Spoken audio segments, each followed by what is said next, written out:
Well. Happy Thursday, Junior, everyone. Welcome to the Joy Reid Show. I see Denver in the chat. I just saw it in the YouTube chat. Who's that from Denver? Good evening to my sorors, always jumping in. The Lemonheads jumping into the YouTube chat. Hello to everybody that is watching on Substack. And I am watching my Twitchies. Oh, you adorable Twitchies. We see you. Thank you so much for being here. Our Facebook fam, as well as our LinkedInies. We love our LinkedInies as well. Wherever you, there we go. Terrence Scott. Bigging up Denver, Colorado, the former hometown. We appreciate everybody that's here. Thank you all for tuning into the Joy Reid Show. We always appreciate your presence. If you're already here, we assume you've already hit like and subscribe. But you know what? It's never too late. You can also go ahead and hit that little thumbs up, even though I haven't said anything yet. I haven't done anything to deserve it. Let me give you something that you can like. So when we did the No Kings protest, you guys remember you tuned in here or at the Don Lemon Show or at the Tim Acosta Show, I had on the purple version of this shirt, but then I realized the whole time, all you saw was the No Kings. Hold on, I'm going to stand up and see if I can show you guys the rest of the shirt.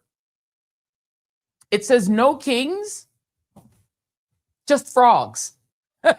Hey, no kings, just frogs. We don't want kings, but we do love a frog. No kings, just frogs. So that I wanted to show you guys. We do have these shirts available in the shop. If you want to buy one, and they're in many, many colors. I have Could you get on your mark, please? I have the blue. Let me sit on my mark here for a second. But yeah, the No Kings, just Good frogs. evening, fam. That is the theme. We do love frogs. The frogs are our favorite fairy tale creature that protests against fascism. We got someone watching from Canada. Is that Tamia? Welcome from Canada. People saying they love the shirt. Spicy frogs are the best kinds of frogs, says Zero Cool TV. Yes, spicy frogs are even better. But we love all frogs, especially frogs who stand on 2 feet and are 5 feet or taller. We love a big, tall freedom frog. And we're going to start to call them freedom frogs, Jason. Say hi to Jason. Jason, say hi to the people. Hey, family. Let me just come on real quick. I'm here working, trying to get these elements together. But anyway, hey, family. I like your shirt. Oh, yeah. Is that the F Trump shirt? Are you wearing the steez? I love it. Yeah. It's fabulous. All right. Thank you very much. We appreciate it. Get back to the show. We have a big show tonight. Krystal Ball will be here. We love her. Maya Wiley will be here. Mehdi Hasan will be here from Zateo. And Uncle Luther Campbell will be here, who is running for office in the state of Florida. He will be here to talk about all of these MAGA entertainers who seem to be in our midst. So we got a big show. We got a lot of stuff coming up. So let me jump right into it. Donald Trump is going to be making an announcement at 9 p.m. Eastern Standard Time tonight, which each of the television and cable networks will, of course, carry. Now, what might that announcement be, I wonder? Well, given all that's happening in the world, I think we have a clue, right? We're seeing prices collapse around the country. I mean, it's a bad moment right now, but just to give you a sense of what it might be. So Trump posted on his Temu Twitter, which the White House's favorite go-to tweeter / podcast guy, Benny Johnson, promptly retweeted, very dutifully retweeted, that Donald Trump claims that Iran's new regime president, lovely, he calls other people a regime, are begging for a ceasefire. That's what he said. They've just asked for a ceasefire. We will consider when the Hormuz Strait is open, free, and clear. Until then, we are blasting Iran into oblivion, or as they say, back to the Stone Age. Iran is almost as old as the Stone Age, unlike the United States, which is 250 years old. But okay, Donald. So this to me strikes me as a taco moment. It seems to me that Donald Trump can't take the pain. You're right. It seems like the ones probably begging for a ceasefire are probably us. I mean, the closure of the Straits of Hormuz is literally causing gas prices, fertilizer prices, food prices to soar worldwide. I saw a post on Instagram today, which is a repost of a TikTok about an Australian woman who went to the supermarket and there was nothing on the shelves. Because what happens is when the Strait of Hormuz closes, global commerce, about 25% of shipping that ships oil around the country goes through that strait. So if you shut the strait, when oil can't move, that means that things that are created with oil can't move. And one of the things created with petroleum is fertilizer, which means when fertilizer can't move, that means that the cost of anything you grow out of the ground skyrockets as well. And places that rely on petroleum that comes through the Strait of Hormuz to get their fertilizer Also, anyone who relies on natural gas, anything that has to move through that strait, there are resilient. There are other impacts. There are impacts that are adjacent to the original impact. The original impact is oil prices shoot up, to $100 a barrel or more. That shoots up gas prices. Gas prices are high all over the country. It's now, I think, an average of $4 all around the country, and that's bad. But you also have anything that has to move in a car or in a plane, anything that needs gasoline, that goes up. That's food, right? Or anything that's grown with petroleum-based fertilizer, that goes up as well. So it's bad. So the people who might be screaming for an end to the war in Iran would be anyone who has to deal with commerce that's being destroyed by their control of the strait. They're also charging $2 million a ship as a toll. They are the toll troll now. The other people who might be screaming for an end to the war might be the super rich, his friends like Jeff Bezos, because Iran did a thing. They struck Amazon servers in Bahrain. So maybe Jeff Bezos is calling and screaming for an end to the war because Iran has vowed to continue to strike US-based assets around the country. Meanwhile, Iran and Hezbollah, its proxy that is based in Lebanon, they have been attacking Israel itself. There have been bombs falling in Haifa. Now, I saw some video of it. I didn't use it tonight because we haven't been able to verify it, but there are stories, even in the Times of Israel, which is where this is from, which talk about commerce in Haifa being almost zero now because people are so afraid of those shells that are falling. Apparently their iron dome isn't so iron because those shells are making commerce and normal life almost impossible. Nearly 1 million Israelis are now displaced. But Israel is doing a lot of displacing on their own. Here's a bombing of Lebanon, a Lebanese neighborhood. This is day 4, if you got it, Jason, that shows what Israel is doing.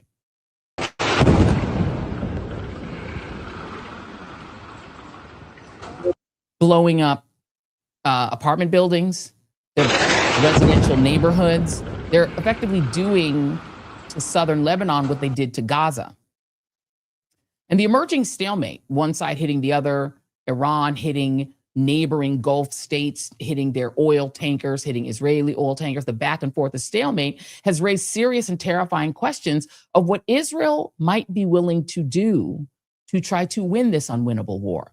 And we'll have much more on that later in the show, along with the ongoing disastrous genocide in Gaza, which has taken an even darker new turn.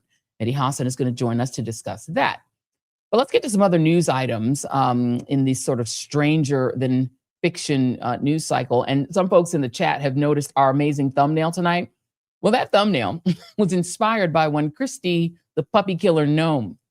It seems that her husband, Byron, his name is spelled B-Y-R-O-N, so I'm calling him Byron.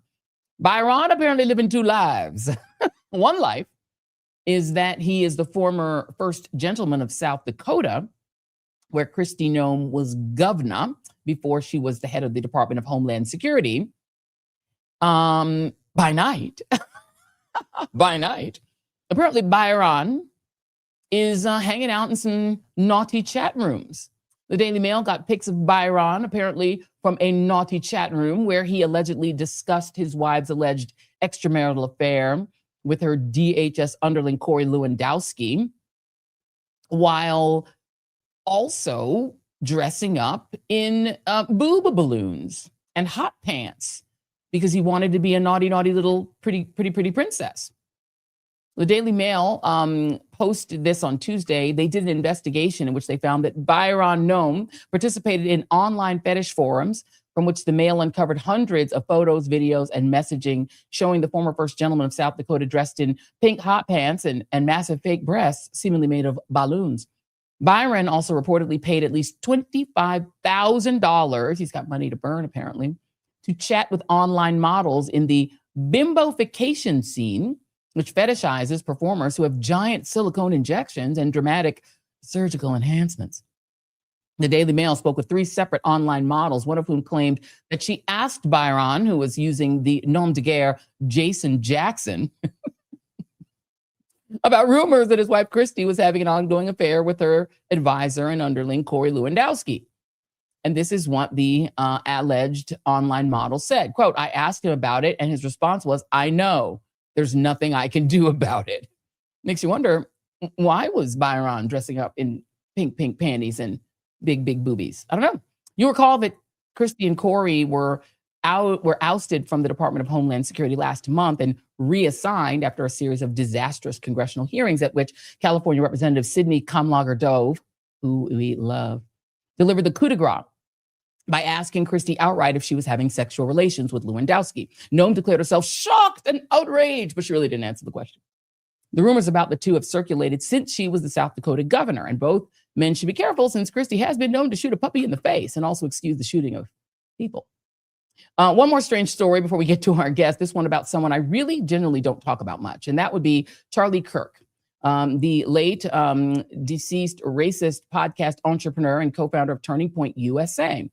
A bombshell report this week suggests that the bullet that was recovered from Kirk's body after he was murdered last September does not match the rifle that was found at the scene of the fatal shooting at Utah Valley University, which has been traced to the alleged shooter, Tyler Robinson. Now, the bombshell emerged from a motion to delay that was filed by Robinson's attorneys ahead of a planned hearing in May, which authorities and the filing, which is a motion to delay, they're trying to delay the hearing. This is a death penalty case. They're trying to delay the hearing, saying that federal authorities at the Bureau of Alcohol, Tobacco, and Firearms have been unable to link the bullet that killed Charlie Kirk to a gun that was allegedly tied to their client. Now, that is an issue because Tyler Robinson is supposedly the lone shooter. And if the government, if the Bureau of Alcohol, Tobacco, and Firearms has been unable to link the bullet that was recovered from Kirk's body to the rifle that was found at the scene and allegedly tied to Mr. Robinson that has his fingerprints on it, but which also has other people's fingerprints on it, the defense is saying that's enough of a problem that the case should be delayed and there should be more findings. Now, the FBI allegedly is in the process of conducting a second comparative bullet analysis, as well as a bullet lead analysis, but that those analyses are not yet complete. So the defense is saying we should get more time. Now, this has, of course, touched off scads of conspiracy theories on the right, because there has been suspicion. I don't know if you follow a lot of Candace Owens, but she's been the lead podcaster in raising questions about the investigation into Charlie Kirk's death. And she's been noting that Charlie Kirk's widow, Erica, has seemed less interested in getting to the truth about this case. Then on top of that, Joe Kent, who resigned as the deputy to the National Intelligence Director, he came out and did an interview with Tucker Carlson in which he said that he was effectively prevented from investigating this case and also the case of the young man who shot at Donald Trump in Pennsylvania when he was a candidate. He says that he was told by the FBI, don't look into this any further. We've got our lone gunman, leave it alone. And so between Candace Owens and Joe Kent, lots of people are raising these questions. Like, is there something suspicious? Should we be thinking about whether there was more than one person involved in this shooting? Should we be skeptical of the official story of this murder? And remember last week, I said to you all last week that one of the things that Joe Kent said, and again, I'm not saying this as some sort of Joe Kent fan. He's a far right-wing MAGA person. He's a huge, ardent Trump fan. He said one of the ways that the government silences opposition is to say nothing about an investigation and then let the conspiracy theories run wild. And then as the conspiracy theories run wild, the most extreme conspiracy theories rise to the top because they're the loudest and the craziest. And then people will begin to discount any questions about whatever it is you're trying to cover up, because they'll look at the craziest conspiracy theory, QAnon, and go, oh, well, if QAnon is the loudest voice on the right, then everything that they're saying must be a lie. And therefore, you don't have to really worry about there being a national, global pedophile ring that may be consuming children in some sort of satanic ritual. But wait, hold on a second. Wait a minute. Right, but no one asked the questions. And one of the ways that sort of journalistic inquiry is shut down is the same way, right? That if the craziest conspiracy theories are what rise to the top, then just ordinary journalists are really dissuaded from asking any questions about the incident that the government wants you to move on from. And there is this thing where Donald Trump declared that Charlie Kirk was his good friend and yada, yada, yada. But then the sort of interest in the actual solution to the murder, everyone sort of dropped it once people said, oh, it was this guy, Tyler Robinson, Erica Kirk forgives him, let's move on. And so there wasn't a lot of journalistic inquiry after that. But now The Guardian, other papers are also reporting, USA Today, reporting that, oh, wait a minute, this seeming inconsistency between the bullet fragment that was found and the shooting is causing all the conspiracy theories to come to the fore. Which, if you are on the conspiracy theory side, you think to yourself, well, what questions weren't asked? Has this been thoroughly investigated? Do we need to think about whether or not this guy really was some sort of lone gunman? It all is a little bit too cute, right? There were anti-fascist slogans on the bullet fragments that were found at the scene. This person is allowed to get within perfect shooting range of Charlie Kirk, and yet some other guy sort of jumps up and gets tackled and all sorts of weird. There are lots of questions and no one's answering, or no one's investigating them, because they're like, well, there's a guy who's been arrested. We don't have to think about it. We can just move on. And it is a thing, right? There can be, both things can be true at once. It could be that this is the answer. This was the lone gunman, and it's just a curious coincidence that this bullet doesn't match, or there's more to it, and journalists should be looking into it. Joining me now to discuss all of this is my good friend Krystal Ball, co-host of Breaking Points and Crystal, Kyle and Friends. And we're going to talk about all the things, including Iran. I want to first, before I get into the Charlie Kirk of it, give you an opportunity, if you like, to respond to the Noem husband. Oh, boy. We led with it, so I figure I shouldn't deprive you of the opportunity if you have something to say about Byron getting booby. I mean, it's very obvious. The hypocrisy. Listen, if you're into putting balloons in your shirt and paying whatever you're doing, God bless. Yes. God bless. Do it. But don't do that and then try to tell the rest of us how to live and try to posture like you're some moral arbiter. And of course, Noem did the whole anti-trans thing, continues to be part of that project. So obviously the hypocrisy here is absolutely delicious. Also, the aspect of the story that it was probably an undocumented immigrant sex worker who was like, you know what? Fuck you is another beautiful part of this story. So you want to deport me? Here's some pictures of you that folks might enjoy. Really? Here you are in your hot pants and fake boobs. Yeah. Well, and I knew there was something, I always had a lot of questions there, because the Corey Lewandowski affair was just public knowledge. They didn't really bother to hide it. So you knew there was something going on in that marriage. And now we know at least some of what that something apparently is. He might have been like, Christy won't pay attention to me because she's hanging out with Corey. I'll just be my own girlfriend. Let's move on. For the sake of both our souls. Let's talk about this Charlie Kirk thing, because it's a thing where there's an Occam's razor answer to the Charlie Kirk thing, which is that there's a guy who was arrested, who had a rifle, who was at the scene, whose fingerprints are on the rifle. End of story. But then this new story about the bullet fragment not matching, I can see why his lawyers would put it out there, because it's a way for them to delay the case, and it's a death penalty case. So for them, this is great news for them. But what do you make of it? Because there's a lot of conspiracy theorizing about whether or not this guy Tyler Robinson really was a lone gunman. Yeah. I mean, listen, there's a lot about the government timeline that has always been very eyebrow raising. And as you were saying, there's a lot about it that's too cute by half, like the text messages.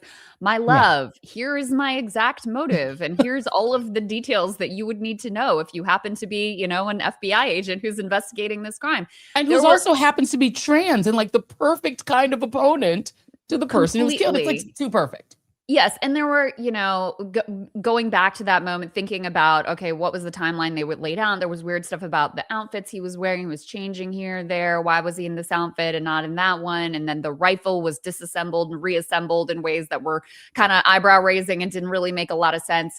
And then you get and of course, the right really wanted to use this moment. Trump and Stephen Miller and all these people, they really wanted to use this moment as this sort of like fascist galvanizing, let's do the full crackdown, let's really go after all these radical, violent left-wingers, etc.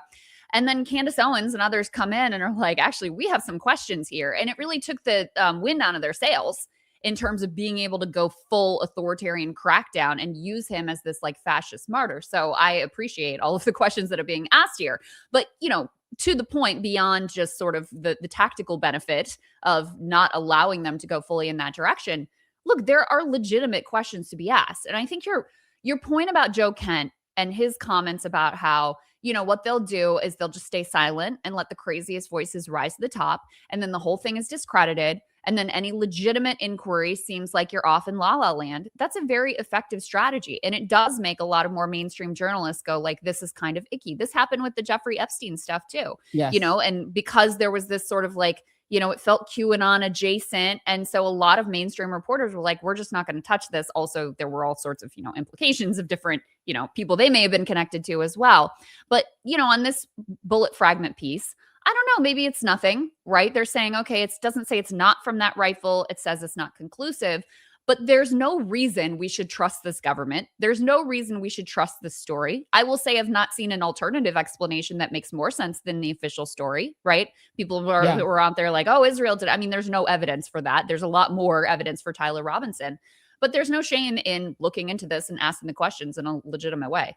Yeah, I mean, I got in trouble for just saying in a TikTok when I was at the artist formerly known as MSNBC that it is weird that we don't have Donald Trump's medical records from the assassination attempt, and that no one will tell us answer simple questions like, where was the guy who was shot standing? Was he standing near Trump? Was he behind him? Like, I got in trouble and told I was a crazy conspiracy theorist. I need to stop asking questions. That ear has some miracle healing properties that I still have a lot of questions about myself. So I think that's, and people feel like, it again goes to Epstein thing. Like, they may have been off in la la land with the QAnon stuff and the Pizzagate stuff and whatever, but people had this sense of the elite class is fundamentally corrupt. They're depraved. They've rigged the system. They have this, they have this thing going on that we only catch glimpses of.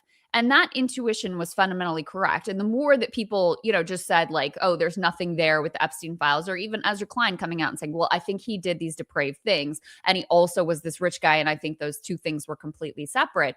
It really, I think those sorts of dismissive attitudes also really destroy the trust that people have in journalists, in elite figures, et cetera. And I think that's quite warranted, frankly. Yeah. And we have this video, Jason, I don't even know if we need to play it. This is A8. This is the thing that people are, A8, the people are zeroing in on. It doesn't have sound under it, Jason, if you pull it, is that people are taking a look at this video and they're saying, and this is what the internet is doing, right? These are the things that, and I blurred out the actual thing just so that don't get a jump scare audience that's watching it. They're looking at these other guys that are standing there that look like they're like doing something that they shouldn't be doing. They look like they're reacting in a weird way. They look like there's something in his lapel. And, people are asking these questions. And this is the internet sleuthing that Candace Owens is doing, and that people are saying there's something wrong with this narrative, and it doesn't seem possible that a guy 200 yards away did this. You can take it down, Jason, if you don't mind. And people are saying that other guy that's standing there is tipping his hat, and that other guy is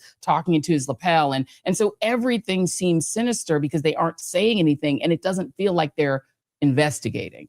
And because the head of the FBI is Kash Patel. Oh, God. Keystone Cash. No one would have any confidence in this man to run any kind of investigation or to be truthful about anything. So you have deep distrust all the way around. So of course people are going to look at this and go, maybe it was Tyler Robinson and maybe it wasn't. And I'm going to watch, if there are YouTubers who are breaking it. I watched a bunch of these videos breaking down like the type of ammo that could it really have been stopped by his, his superhuman neck? Like, does that make any sense? I mean, there are all kinds of legitimate inquiries, I think, that have been pushed out to the fringe simply because now it has this icky sense of like, oh, you're a conspiracy theorist. Well, guess what?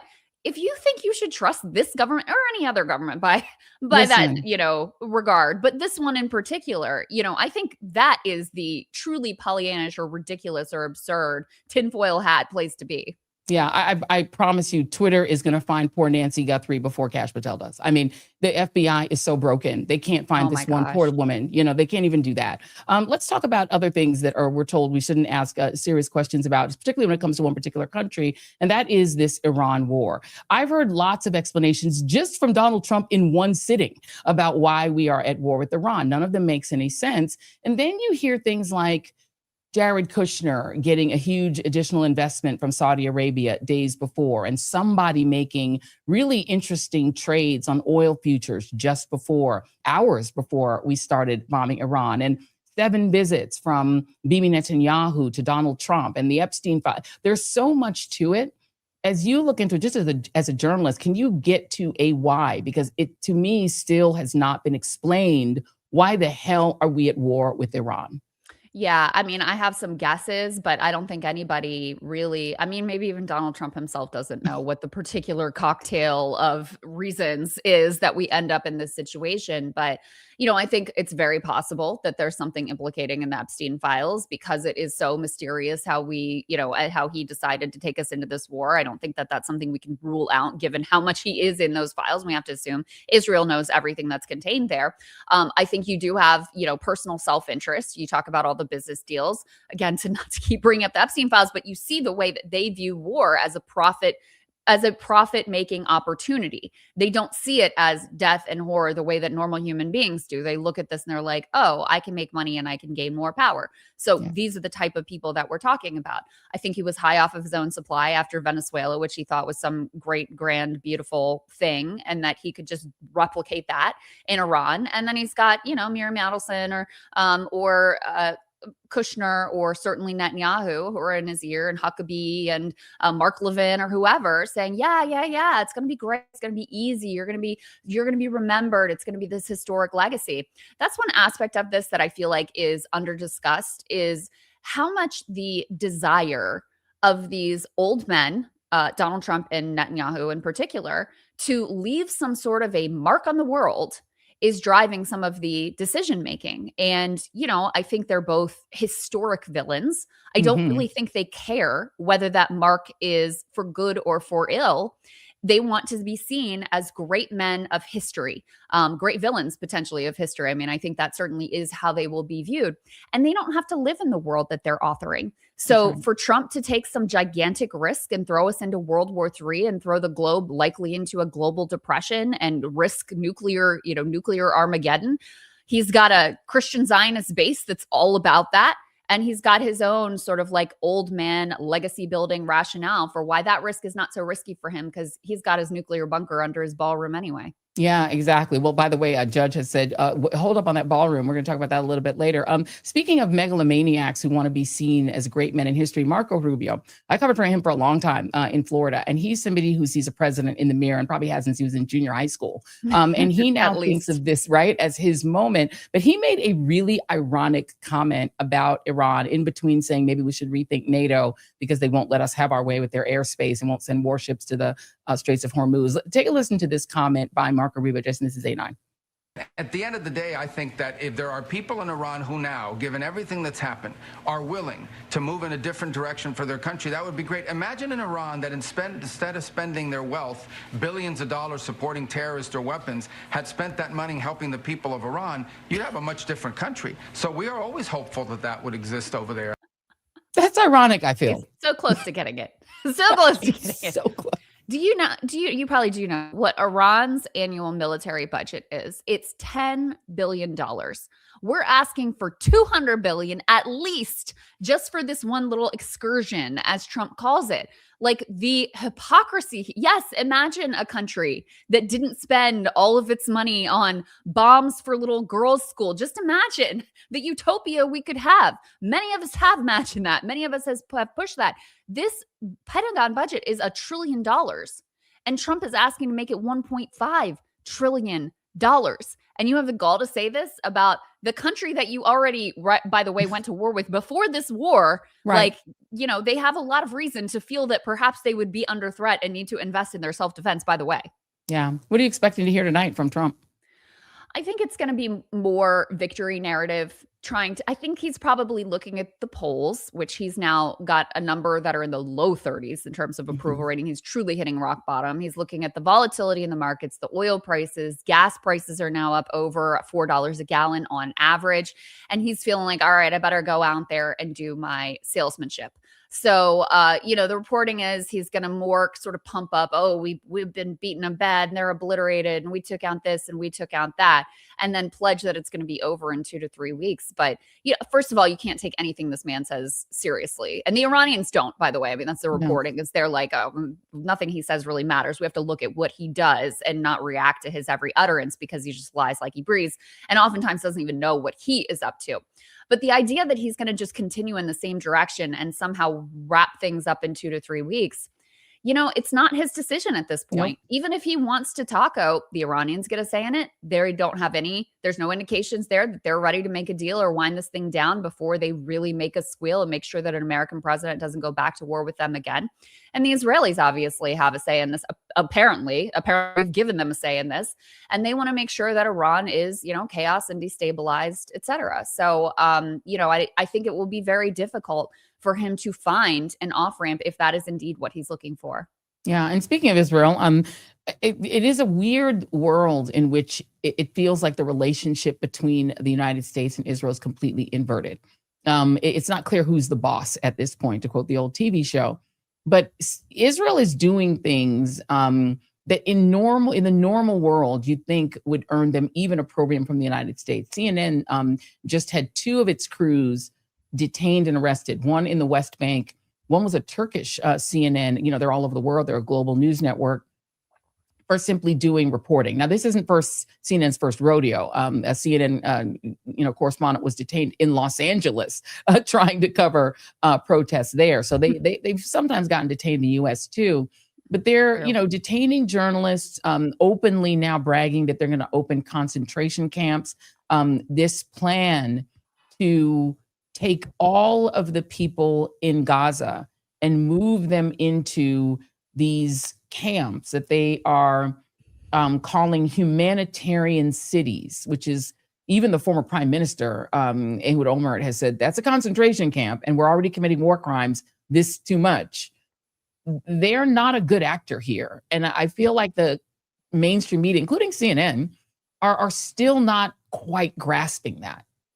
You know what was wild? I saw Rahm Emanuel today making some comments about how, he's not where we are, of course, but he sees where the Democratic base is. He understands he's going to be running in a Democratic primary. And he was saying, listen, if they want Iron Dome, they're going to have to pay full freight. We're not giving them special deal. Now, we shouldn't be giving them that at all at this point because it allows them to act with impunity in the insane ways that they are. But when I saw even Rahm Emanuel saying some things like that, it was really pretty stunning to me. And so I think Netanyahu is a historic villain. I think the entire state is in a genocidal mania. You can see that from the polling. I know people get very sensitive when you make Nazi comparisons, but I just don't know how you can watch a country that just passed a law of a mass death penalty for Palestinians that doesn't apply to Jewish Israelis and think in any other direction. While you've got concentration camps, you've got a genocide, you've got them, invading Lebanon and attacking their neighbor. They've already annexed part of Syria, obviously attacking Iran, et cetera. It's truly sick, and it's truly a menace to the entire globe, considering that it is this rogue, thanks to our enabling, nuclear armed power. And Netanyahu says they want to be a superpower. So again, like the old men who are thinking about their legacy, I think Israel also recognizes that they have a small period of time here before the political winds in the U.S. truly shift, and they really do face a potential reining in. Because I do think this will be a litmus test in the Democratic primary. I don't think the Democratic base is going to go for half measures. I think they are going to demand a candidate who is serious about human rights, serious about reining in Israel. And so the relationship between the U.S. and Israel could dramatically change soon, which I think is part of why they're like going for the whole thing right now. That's right. No, I totally agree. They're going for Eretz Israel while they can get it with a friendly president on the back of a previously very friendly president, Joe Biden. But what's so interesting when you sort of contrast Biden and Trump, who are both ardent Zionists, clearly, Then you look at the emerging crop, even of conservative potential candidates, right? I very much noticed the absence of JD Vance. JD Vance has not made himself a central player in this Iran narrative. It's almost as if because he comes from the Tucker, Peter Thiel, Jeffrey Sachs, Joe Kent wing, a little bit of the party, is sort of keeping his distance in a way that Marco Rubio isn't. If it's a showdown between Marco Rubio and JD Vance to inherit the MAGA kingdom, I'm not so sure Marco Rubio can oust him. And if he does, it's almost as if he's being set up to say, hey, don't worry, MAGA, we too will distance from Israel. I'm not sure I believe it, because I know at the end of the day, the AI overlords, they want to be in business with Israel because Israel is what gives you forever war. So I think it's a ruse. I think it's false. We talked about it on Monday. I think it's fake. But I think that's the sort of feint they're doing, right? To try to make it look like JD Vance is the one who'll get us out of this Israel bag. This is, I think, JD Vance's delusion that he, as vice president to Donald Trump, can separate himself from the least popular aspects of the Donald Trump administration and the Donald Trump regime. And it's just fanciful. Like, you've made your bed. This is your guy. You know, you thought this was the right political bet to make. And now here you are. You clearly have no principles, because everything, you've changed your stripes about 5 different times in the public eye. So whatever it is that I think the Peter Thiel, I think he's really thrown in with that Silicon Valley crowd. They're part of the reason. They are really the reason that he ended up as vice president. And sorry, that's the position you're in. You're tied at the hip to Donald Trump and his disastrous war. God willing, hopefully, I think it may be the case that the public is so done with the Republican Party that it really doesn't matter who they run in 2028, because they are so determined to destroy the country, destroy the economy, destroy the globe, and risk catastrophe. I mean, you think about the Trump presidency, he really hasn't faced many external threats. Like, there's no COVID, there was no, 9/11. It's all been self-imposed chaos and horror. So we are now at a point where, the Democrats, they could be doing a lot better, in my opinion, but the public has moved to a point where they're giving them double-digit leads in terms of who they would rather have control of the House. We haven't seen that since like 2006, 2008. All out after the Iraq war. So, whether you're given JD Vance or Marco Rubio, I'm not sure it matters too much by the time we get to 2028, if we make it to 2028, which I think is a real open question. It's an open question, sis, if we're going to even make it that far. But it's interesting how the memory snapped back in. People had complete amnesia in the 2024 election because they were so mad at Biden and Kamala Harris. And also they're like, oh, crap, this is why we hated this guy. Krystal Ball, you are great. Thank you so much for being here. Remember now, trust me. Everybody remembers now. Late, right? It's like, thanks for nothing, you fools. Yes, exactly. Krystal, thank you so much always for being here. Please, everyone, follow if you're not already. You guys are already following Breaking Points and Krystal, Kyle, and friends. Thank you, sister. Appreciate you. Thank you so much. We always love Krystal Ball. She's so smart and knows herself some politics. Well, listen, you all, one of the great things that we get to do sometimes on this show is we get to introduce you to our new sponsors. We got a brand new sponsor. Let me go ahead and pull the stuff in here. Look at this, guys. Look at how pretty the bottles are. When these came, I was like, ooh, these are cute. Look at these bottles. Let me get them out of the way of the mic. Look how pretty they are. Fabulous, right? Yeah, this is our brand new sponsor. And this episode of the Joy Reid Show is brought to you by Willie's Remedy. I'm glad it came along. I dedicate this song. Yeah, that Willie. To all the girls I've loved before. That's by Willie Nelson. Are you tired of waking up hungover and worrying about what happened last night? Well, now you can have fun and relax without any of the regrets with Willie's THC infused. Make sure I get the bottle right here. There we go. It's backwards on my screen. With the Willie's THC infused social tonic. Good idea, Jason. Thank you very much. For anyone who is trying to be more intentional this year, Willie's gives you that social uplifting buzz without breaking your goals. Kicking off the new year with fewer hangovers, Willie's is the upgrade that your resolutions will actually thank you for. For example, unwinding after a long day, socializing without alcohol, getting creative, etc. Or you know what? Doing the Joy Reid Show and being fully cool and ready to do it.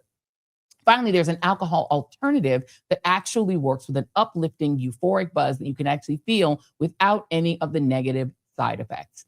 A lot of non-alcoholic alternatives promise a great feeling, but don't deliver on the buzz, while with Willie's, you'll feel relaxed and euphoric in just 15-ish minutes. So if you want to take the edge off and relax without alcohol while avoiding the hangovers, which nobody likes, give Willie's a try. Try replacing alcohol on weekdays, for instance, maybe your weekend wind down or during creative sessions. Plus, it's low calorie, low sugar, and alcohol alternative that actually works, delivering that fast acting, euphoric social buzz without the regrets that come with alcohol. Willie's is not that feared edible, and you know about them edibles that you ate too much of in college or on vacation.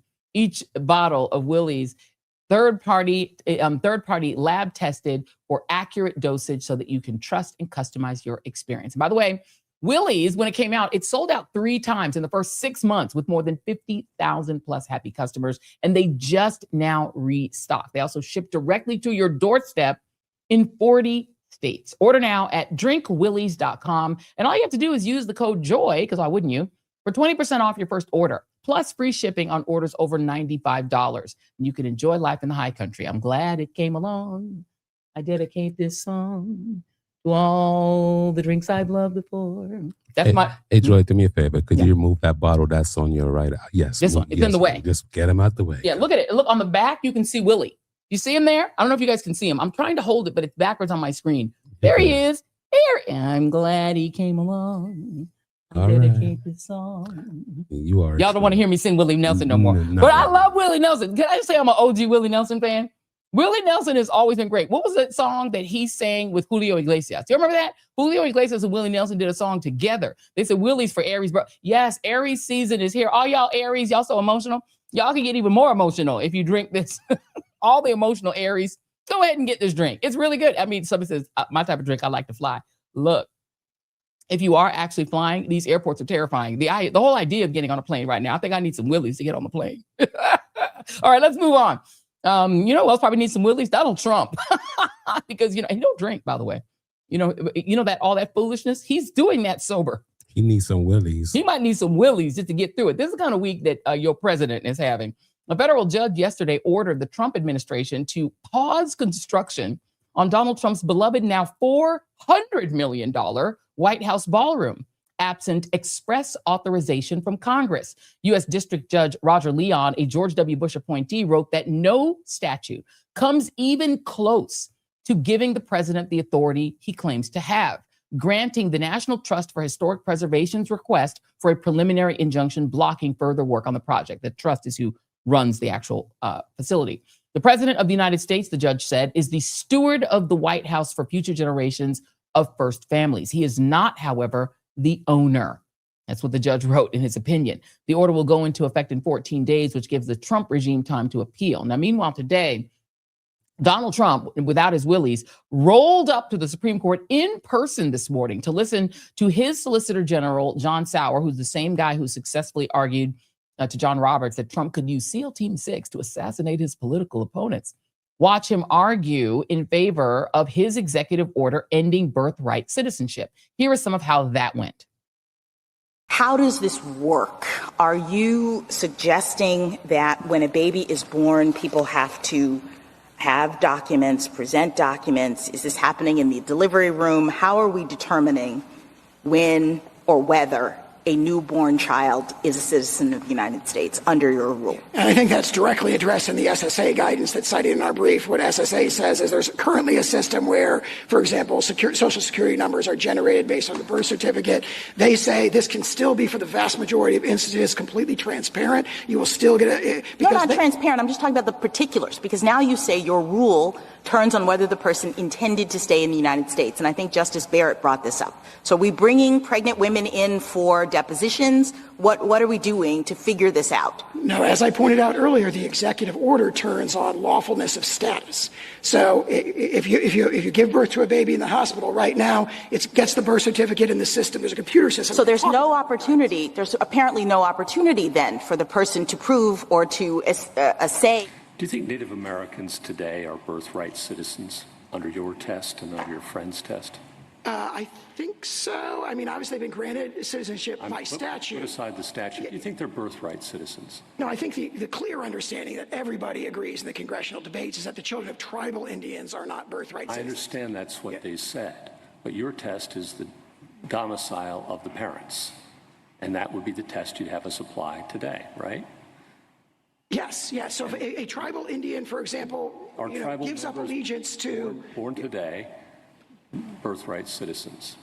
I think so on our test. Yeah, they're lawfully domiciled here. Okay. I'm not sure. I have to think that through. Okay, and let's talk about its applications. So, there are some, I can imagine it being messy on some applications. So what would you do with what the common law called foundlings? The thing about this is then you have to adjudicate. If you're looking at parents, and if you're looking at parents' domicile, then you have to adjudicate both residence and intent to stay. What if you don't know who the parents are? I think there are marginal cases. That one, I think, has the benefit of being addressed in 1401F, where it talks about. Yeah. But what about the Constitution? Under the Constitution, domicile is a constitutional standard in all kinds of other situations. Well, and it's hard. Diversity jurisdiction, personal jurisdiction, sorry. Well, yeah, and personal jurisdiction, 1332, diversity jurisdiction. And the thing is, it has to be litigated because it turns on intent.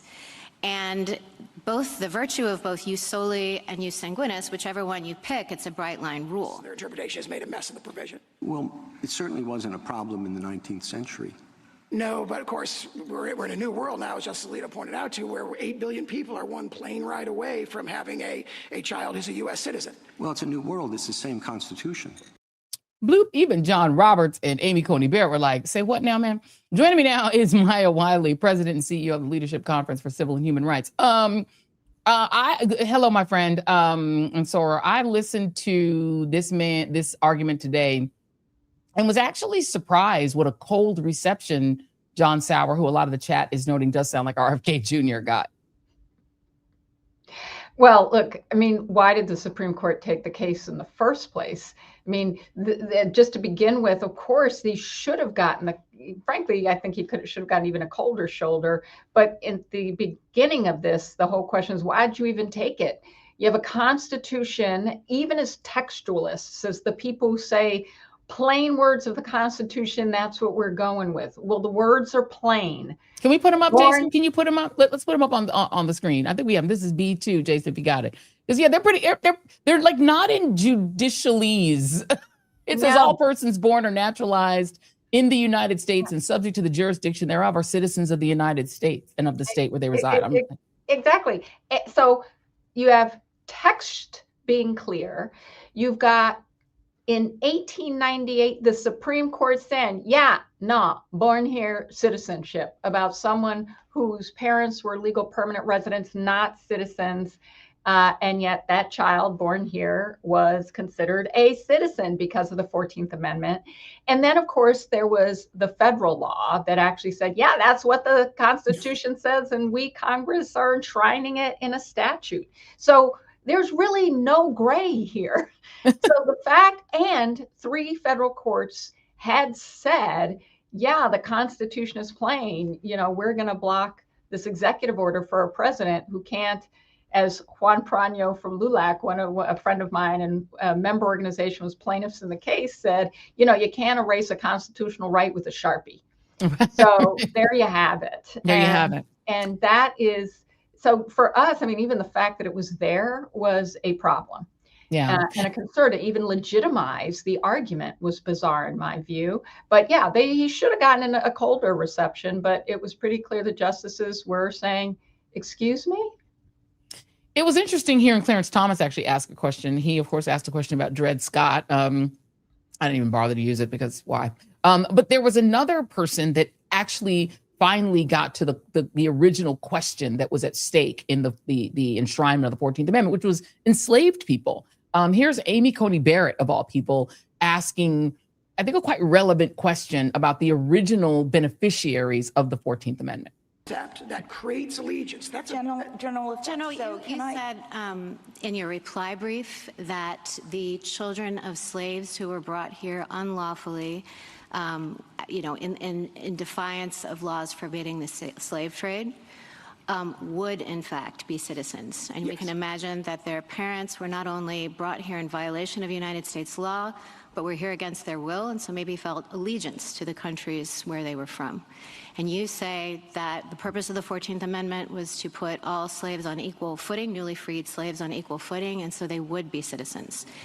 But that's not textual. So how do you get there? You say it in just a few sentences, so can you elaborate? Sure. If you look at if you look at the 19th century sources, what you see is that even though their entry may have been unlawful, 19th century antebellum law never treated their presence as unlawful. In fact, quite the opposite. So I'm not a lawyer. You are a brilliant attorney. I'm not. But to me, it seems the most analogous to somebody, for instance, who came here as a child unlawfully. They're undocumented because their mom brought them unlawfully without authorization into the country. They're in exactly the same position as an enslaved person who was brought unlawfully into the country. The 14th Amendment said those people who were brought here unlawfully after the slave trade was made illegal are citizens. So I'm not sure how they're going to make a distinction between those people back in the 19th century and undocumented people who came here as a kid. Oh, Joy. You mean you want consistency of arguments? Yes. No, I mean, this is the point. Like, suddenly race consciousness is fine. So it only applies to Black people, but they don't even really mean that, right? I mean, they don't.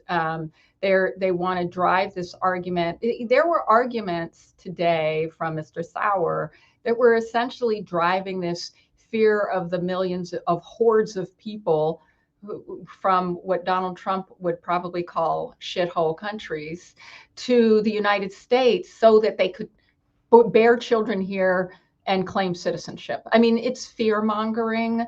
It is the worst kind of attempt to drive a wedge between those of us who have allegiance to this country, whether we were born here or naturalized here, or are the children of immigrants, or the children descended of North American slaves or West Indian slaves. Or, I mean, so I think, you know, what you're really pointing to, Joy, is they've been, and Trump tried to do this on Truth Social as well, is try to claim the mantle of, you know, this is really just about Black slaves, and then not be able to pull that through point in a coherent way because of what slavery was and represented. And then try to suggest that that means that they're really just being rational and narrowly construing the Constitution to being about slavery. Well, yeah, of course it was about slavery, but every single time we have a constitutional provision in this country or an amendment to the Constitution,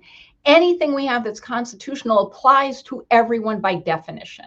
And they understood that when we passed the 14th Amendment, and we always understood, and we've always understood as a civil rights community and all our civil rights fights following, that when we fight to protect rights, we're fighting for everyone's rights. So that means, yes, if you are Asian and your one or both of your parents are not citizens of this country, but you are born here, you are an American. If you are Mexican and one or both of your parents are not, you are an American if you were born here. And they're trying to splice it in a way that they can't quite bring the coherence. It's the same problem that in that clip you played for Native Americans. I mean, what allegiance did they have to the government of the United States? And by the way, if you were an enslaved person who was still who was sentient when you were stolen from Sierra Leone, what allegiance did your ass have to the government of the United States? Do you have allegiance to Andrew Jackson and these people who were enslaved? No, you didn't. But the reality is the second part of that 14th Amendment says that no rights of yours shall be abridged. The whole reason to grant citizenship is to ensure that these enslaved people could get the rights that are the second half of the amendment. Look, preach. Because I think what this allegiance argument that Mr. Sauer and this administration, I should call him General Sauer.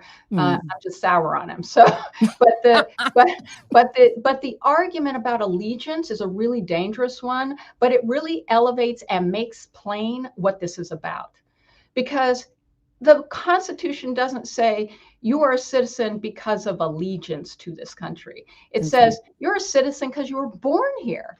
So there are citizens who choose to move abroad. Does that mean, by the natural extension of General Sauer's argument is, well, then they can give up their citizenship right. You can take it away because they must not be allegiant anymore. Yeah. Or the notion of allegiance is also underneath it. And if you take this to its extreme conclusion about where this can go, and Amy Coney Barrett started getting to a little bit of this in the argument. It's like they can take away citizenship. She's like, so you find a child who's a foundling, and you don't know who the parents are, and whether one of the parents is a citizen or not, right? Then what do you do? And, he started making these convoluted arguments. Well, if you're under 5 years old and until you're 21, if you, unless it's proven that your parents are alien, you're maybe not a citizen. What? Reverend Barber, when he was at the rally today, said, we're here to protect the babies. Mm-hmm. And that's really what we are talking about, babies and people. But it's also about what Donald Trump is really interested in. Because if we go back, remember, this is driven by the Trump administration. This is driven by the president. What he is doing, this is the same president that said that challenged Barack Obama's citizenship. That's right. This is the same president that challenged the citizenship of now Mayor Zoran Mamdani. This is the same president that, after sending Venezuelans to a human rights violating prison in El Salvador, knowing full well that they should not be sent to that prison, said that next he wanted to go for the homegrowns. That's right. People who were citizens in U.S. prisons that he could decide he could send to another country's prisons is the ultimate violation of right of citizenship. And it has been plain in his language. It has been plain in his statements. It has been plain in his policy that he wants the power to decide who can be here and who can't. And that is not the way a democracy works. That's right. To strip you of your citizenship based on his perception, you don't have enough allegiance to Donald Trump. Let me show just everyone the countries that have birthright citizenship as of now. And it's interesting. If you look at the blue countries, it's most of the Americas, including Canada and the United States, that have automatic birthright citizenship that's basically unrestricted. And you look at the countries that don't. And the thing that's similar about the countries that don't, many of them are in Europe. They're countries that want, as you said, to pick and choose who they allow to make citizens. The countries that were the colonies, generally, with the exception of India, with the colonies tend to have it, because this is where the enslaved people were. And it's so interesting. The map just looks like the map of the enslaved, the Atlantic slave trade created. There's a reason that we have it here, because they had to instantly make millions of enslaved people citizens. Yeah. I mean, look, there was part of this came up in the argument today. It's this notion of, well, what was even the common law of Britain? In how to understand and interpret this provision of the Constitution, how to think about what we call common law, meaning how law developed before there were cases and decisions from courts. And, one of the things that came up crystal clear was that is true, Joy. And, one of the things that Britain tried to do, frankly, and I've spent time working in South Africa, was tried to, in its own country, tried to figure out how to create a slave category for poor people, because they had too many poor people at one point, and they essentially created a slave law. And it didn't work out so well, so they had to send them to other places like South Africa and Australia. But I say that because this really is always about belonging and who's valued and who's considered as people who contribute. And so one of the things about the common law argument was that even in the UK, this language would have been clear that this was citizenship, even in the UK. So I just say that because you're right about this history and why we have this constitutional right to begin with, but also why we have it as a country that fought a civil war to create a multiracial and therefore diverse democracy, one that recognized that belonging meant we would be different races of people, different national origins, different ethnicities, but we would be one nation. We would be e pluribus unum. And that is what is directly under attack here. It's under attack with so many of the executive orders we've seen from this administration. And it is actually something that even this court has sometimes been a threat to. So, all we can say is this really matters dramatically to whether or not we can hold on to this republic. Yeah, and despite the skepticism in the arguments today, it wouldn't shock me at all if they still ruled for him, because that's what they do. The last thing I'll throw in is there is a country where there is a glut of what they call birth tourism. That's one of the things that also came up today, whether people are literally coming here for the purposes of giving birth to a child that can then claim American citizenship. You know which country does that? Russia. And you know where those birth tourists tend to stay because they really flock to Florida? They tend to stay at Trump properties. There's a glut of Russians who come here to have a child in the United States, and they live at Trump properties. End scene. Thank you, Maya Wiley. I appreciate you being here. We'll have you come back. I want to talk Calais at some point, so please come back often. Yeah. Thank you. Good to see you. Cheers. Thank you, Maya Wiley. All right, let's reset because it is the second hour of the Joy Reid Show. Thank you all for tuning in. We appreciate everybody that has been hanging out with us over the course of this hour. It's been a rock'em sock'em hour. We got a lot more coming. Mehdi Hasan coming up in this hour. But before we get to the setup for our guests, I want to note that the Joy Reid Show is brought to you by our good friends at Helix, which means it is brought to you by a good night's sleep. And don't you need that for a good spring change in these strange times? So Helix has more than 20 mattresses and 20 mattress models so that you can find the perfect model for you. It is the perfect way to upgrade your home and update your lifestyle. Now, why would you want to do that? Spring allergens mean you actually need more sleep. And as a certified insomniac myself, I can tell you sleep is the dream. And a good night's sleep makes you not just less brain foggy, hello menopause, but also less exhausted during the day and more able to do things like host the Joy Reid Show.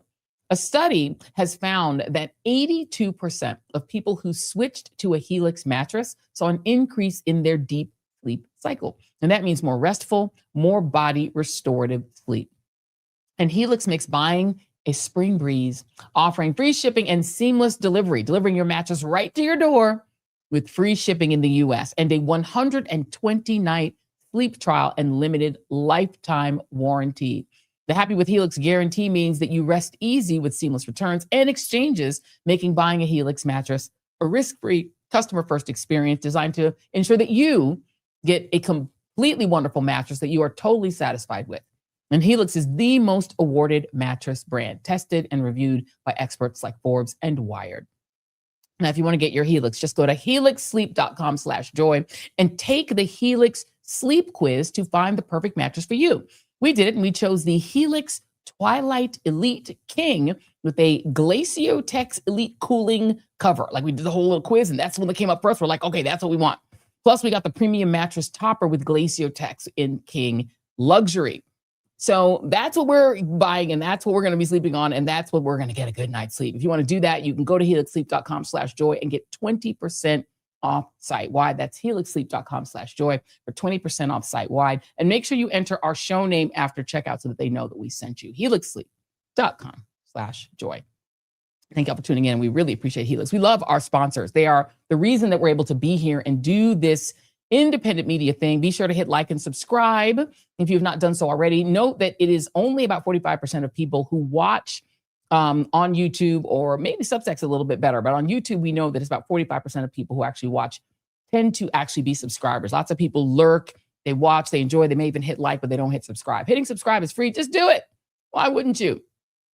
So absolutely, you should do it. All right, so let's set up for our second hour of the show, because there's a lot we got to get to. I want you guys to go back and remember last week when we played you this clip of Tulsi Gabbard from last June. Here's Tulsi. Condemning survivors to agonizing deaths or lifelong suffering. A nuclear winter could follow, with smoke and ash completely blocking the sun, plunging the world into darkness and cold, killing crops and starving billions. Acid rain would scar the earth, wiping out entire ecosystems. This isn't some made-up science fiction story. This is the reality of what's at stake, what we are facing now. Because as we stand here today, closer to the brink of nuclear annihilation than ever before, political elite and warmongers are carelessly fomenting fear and tensions between nuclear powers. Perhaps it's because they are confident that they will have access to nuclear shelters for themselves and for their families that regular people won't have access to. So it's up to us, the people, to speak up and demand an end to this madness. We must reject this path to nuclear war and work toward a world where no one has to live in fear of a nuclear holocaust. Well, the creepy music really kind of makes it, right? That was a weird video. It was like a 3-minute video that Tulsi Gabbard released last June 10th. And I will note that when she did that very weird video, she was already the director of national intelligence. She was already working for the Trump regime. So it's a weird thing for her to say from that job, right? And at the time, she had just returned from an official trip to Japan, in which apparently, at least according to the published reports and the TikTok that was released, she did not visit Hiroshima or Nagasaki, which were the two cities that the United States bombed at the close of World War II, not because Japan was going to win the war, but just because the nuclear scientists who created the H-bomb just wanted to see what it would do. And they just wanted to see how it would work. So they dropped it on two populated cities, right? But she didn't visit there, but she did visit the country. And she clearly had Hiroshima and Nagasaki on her mind when she made that video. Now, it's quite possible that she was talking about the threat of Russia nuking Ukraine, right? Which is why so many on the MAGA side oppose the United States arming Ukraine. A lot of the anti-Ukraine sort of energy coming from the right, they would pair it to their fear of nuclear war, that if we arm Ukraine and Ukraine becomes a real threat to Russia, Russia might nuke Ukraine. That was a lot of what drove it. And Tulsi has a long history of urging U.S. presidents, including Trump 1.0, to talk to Kim Jong-un, who's the dictator of nuclear-armed North Korea, one of the other nuclear powers on earth that we have no relationship with. And she would urge him back in 2018. She was like, Trump should talk to North Korea. So, I mean, there's a chance she was talking about North Korea. But at the time Tulsi Gabbard made that video, the Trump regime was in the middle of what they called negotiations with Iran to try to replace the Iran nuclear deal that President Obama had struck alongside the EU, which was this historic deal to get Iran to back down from their attempts to develop anything like a nuclear weapon, and that Trump had thrown out in the garbage, which, by the way, it was a deal that the Israelis had lobbied against. Benjamin Netanyahu, if you remember, came to the United States and spoke in our Congress to a joint session of Congress urging Democrats and Republicans to vote against that deal, ratifying that deal. He lobbied like crazy. He was literally on Capitol Hill lobbying against it, but it went through anyway, and Israel always opposed it. But the idea was in June of 2025 to replace that junked deal that Donald Trump took the United States out of with Trump's own better deal. And Iran, by the way, was prepared to offer him a better deal. But about a week after Tulsi made that video, so she makes the video on June 10, on June 22nd, 2025, Donald Trump ordered U.S. Air Force and Navy fighters to bomb 3 nuclear facilities in Iran as part of what is now called the 12-Day War, under the code name Operation Midnight Hammer, which Trump and Tulsi Gabbard and Secretary of War Crimes Pete Hegseth all claimed afterwards obliterate. And so did Marco Rubio. They said it obliterated Iran's nuclear capability, ended their the possibility of them making nuclear weapons. That's what they claimed at the time. This is last June. Fast forward to this week, and there was a very high-profile resignation from the United Nations, which I don't think got a lot of media pickup. A man named Mohammed Safa, who had served as the executive director of something called Patriotic Vision, also known as PVA at the United Nations. Now, PVA is an organization that's not like a formal part of the United Nations, but it holds special consultative status with the UN Economic and Social Council, a organization in the UN, which allows that organization, PVA, to participate in discussions and forums at the international body, but not to like represent the UN institution itself. This guy, Mohammed Safa, who was the executive director of the PVA, abruptly resigned. Not like in a formal letter. He did write a letter, but he did it on social media. He posted his resignation on X Twitter. That's the letter that he posted on X Twitter. Now, Safa had been associated with the PVA for over a decade. He'd been the executive director since literally 2013, since the Obama era. And his post and his letter they're like beyond urgent. I want you guys to listen to a little bit of the post that he posted alongside it. Okay, the Twitter post that went with it warned urgently that he was resigning, this is C2, due to the urgency of the threat of nuclear war in our time. Yep, C2 is a still. He's saying there, that's C2. We can go to C3 if you want to. There it is. So this is the post that went with the letter. The letter was appended to this post. and it warned that Mr. Safa was resigning due to the urgency of the threat of nuclear war in our time. Let me read you some of what was in this post. He said, I don't think people understand the gravity of the situation as the UN is preparing for possible nuclear weapon use in Iran, not by Iran, in Iran. He posted that picture of Iran in his tweet, and he added the following. This is a picture of Tehran, which is the capital of Iran. For the uneducated, untraveled, never served, war hawks licking your chops at the thought of bombing it, it's not some low population desert. There are families, children, family pets, regular working class people with dreams. You're sick to want war. Tehran is a city of nearly 10 million people. Imagine nuking Washington, Berlin, Paris, London, or beyond, bombed with nuclear weapons. I gave up my diplomatic career to leak this information. I suspended my duties so as not to be part of or a witness to this crime against humanity in an attempt to prevent a nuclear winter before it is too late. Yesterday, nearly 10 million people protested no kings in the United States. He posted this on Monday. The possibility of the use of nuclear weapons must be taken very seriously. It's dangerous. Act now. Spread this message worldwide. Take the streets. Protest for our humanity and future. Only the people can stop it. History will remember us. That was his almost frantic post that he posted the day after No Kings 3. And he has continued since then to make increasingly urgent posts on Twitter. I believe this is C4. This is the next one. This is the additional post that he did. There they are. These are the additional posts. He's still posting. Now, I will note that we did try to reach out to him to see if he would come on this show, but he didn't want to come on, and he's fearful of threats and didn't want to come on. But he posts, remember, every time world leaders talk about nuclear war, they're discussing human bodies, the bodies of men, women, and kids being incinerated following an untold number of agonizing deaths in a long nuclear winter. He sounds like Tulsi Gabbard. And I somehow doubt that what Mr. Safa fears is that the U.S.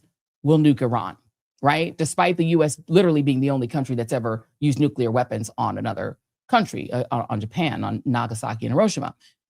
It doesn't seem like Donald Trump is so exercised about Iran that he's thinking, well, the U.S. ought to use nuclear weapons on Iran. Besides that, Donald Trump appears to be acting on the assumption that somehow, despite so much damage to our own infrastructure in the Middle East and the destruction of the global economy due to the closing of the Strait of Hormuz, that we've not only won the war, his administration is acting like somehow we've actually done regime change. We've done it. We finished it without actually changing the regime. I want y'all to listen to Secretary of War Crimes Pete Hegseth.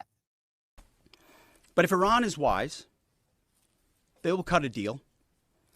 President Trump doesn't bluff, and he does not back down. You can ask Khomeini about that. The new Iranian regime should know that by now. This new regime, because regime change has occurred, should be wiser than the last. President Trump will make a deal he is willing, and the terms of the deal are known to them. If Iran is not willing, then the United States War Department will continue with even more intensity. There's no such thing as the War Department, dear. It's still the Department of Defense. But first of all, it's interesting that they changed the name to the Department of War, or at least they call it that, because clearly defense means the opposite of procuring war around the world. But that's what they're doing, right? But Pete Hegseth said, we already did regime change. They haven't. It's the same regime. But they're saying, well, we did regime change. So they're doing mission accomplished vibes. Meanwhile, his boss, this is what the New York Times reports, just hours before he's scheduled to speak about the Iran war in an evening address from the White House, he said, Donald Trump told Reuters that he no longer cares about the enriched uranium that Iran still has because it's buried so deep underground after the U.S. strikes last June. Of course, that contradicts his whole rationale for the Israel-U.S. war on Iran. So who is it that might be open to using nuclear weapons on Iran? Because again, Mohammed Safa didn't say that he fears Iran will use nuclear weapons. He said the use of nuclear weapons in Iran. Who is it that is terrifying Mohammed Safa? Could it be the people who are sporting those noose pins that Krystal Ball talked about earlier, the people who are sporting noose pins in the Knesset, bragging about a whole new law that they're proposing to hang Palestinians accused of crimes against the state of Israel, the ones preparing to put all 2 million Palestinians in Gaza into a concentration camp that even their own former prime minister says is a concentration camp and an example of ethnic cleansing. Could it be the nuclear armed expansionist regime that pushed us into this war with Iran in the first place? I don't know. Joining me now to discuss is the founder, editor-in-chief, and CEO of Zeteo News, our friend, journalist Mehdi Hasan. Mehdi, thanks for being here. Hey, Joy, good to see you. Good to see you too. I started with the Tulsi Gabbard, very strange 3-minute video warning that warmongers wanted a nuclear war. I put a pin in that. And then I when I saw the Mohammed Safa post about his dramatic resignation from the PVA, he sounded like her, but he seemed to be implying that someone was going to use nukes on Iran. What do you make of that? Yeah, it's been something I've been worried about for a while myself, and you'd be crazy not to be worried about it. First of all, we got Donald Trump speaking tonight at 9 o'clock. We don't know what he's going to say. They've been leaking stuff about, it's not going to be some big announcement. It's going to be, I'm winding down the war. We've won. I'm amazing. He spoke at the Easter lunch today and said, I'm going to tell everyone how great I am. I always love the rare moments of candor and honesty from Trump. So that's happening tonight. We'll see what he actually says. My worry is it's all a head fake, that actually they're going to use this long weekend coming up to do the ground invasion of Karg Island or of Isfahan, special forces raids.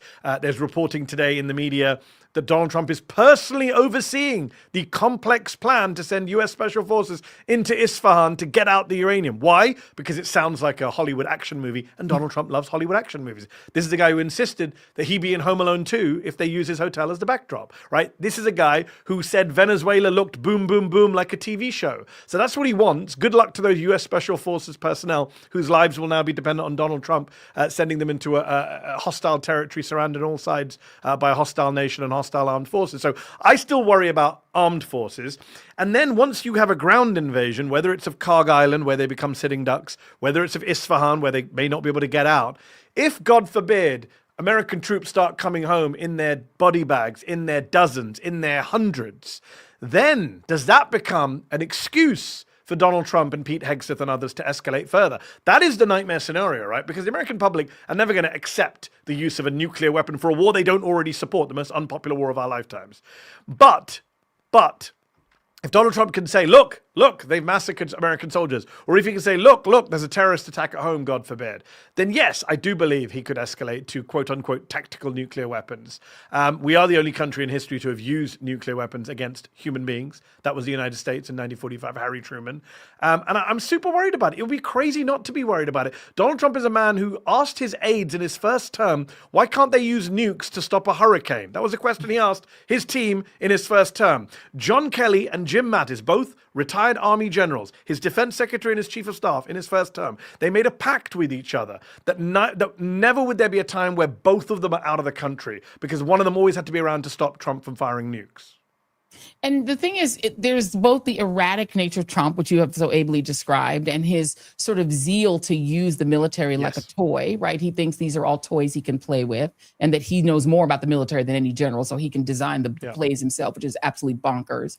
But there's also the other partner in this, maybe the senior partner in this war, and that's Israel, who have made some very frightening comments that feel like they think, maybe it wouldn't be so bad if we bombed the Al-Aqsa Mosque. Maybe that would show them. Or the idea that, they've got nukes too. And they are right there in the neighborhood. Israel has nukes, Joy? We're not allowed to say it, are we? Yeah. And so they've got nukes. That's shocking news to me. Where did they get nukes from?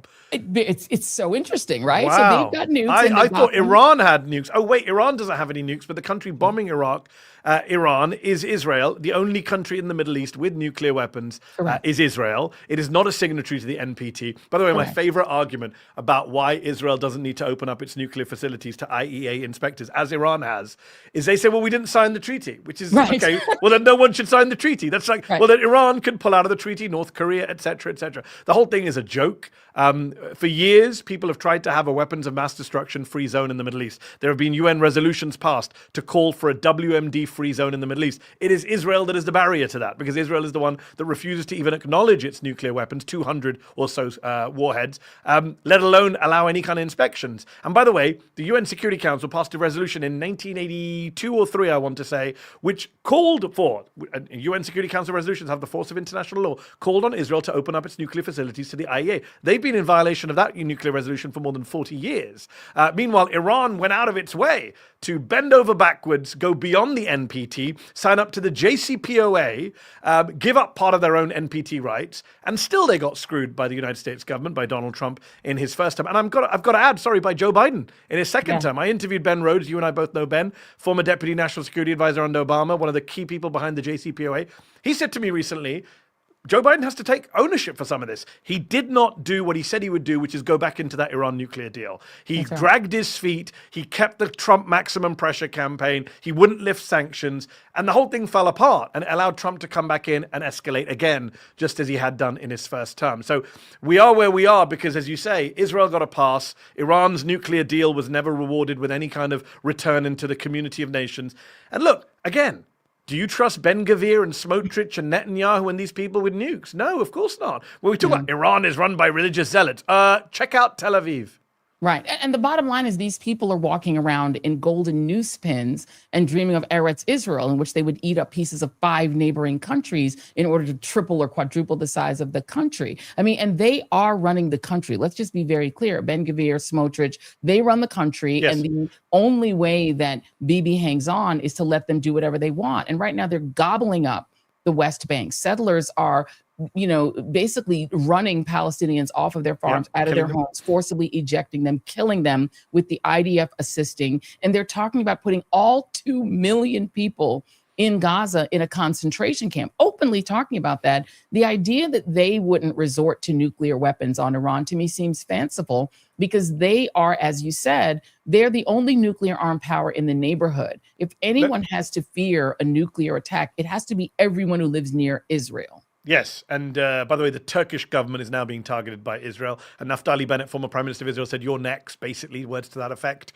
I interviewed Mohammed El-Baradei, the former head of the IAEA during the Iraq War, who tried to stop Bush and Blair's invasion. This man spent his entire life trying to prevent nuclear proliferation. I said to him, if you were in the Turkish government right now, would you try and get nukes? And he said, yes. And I was stunned.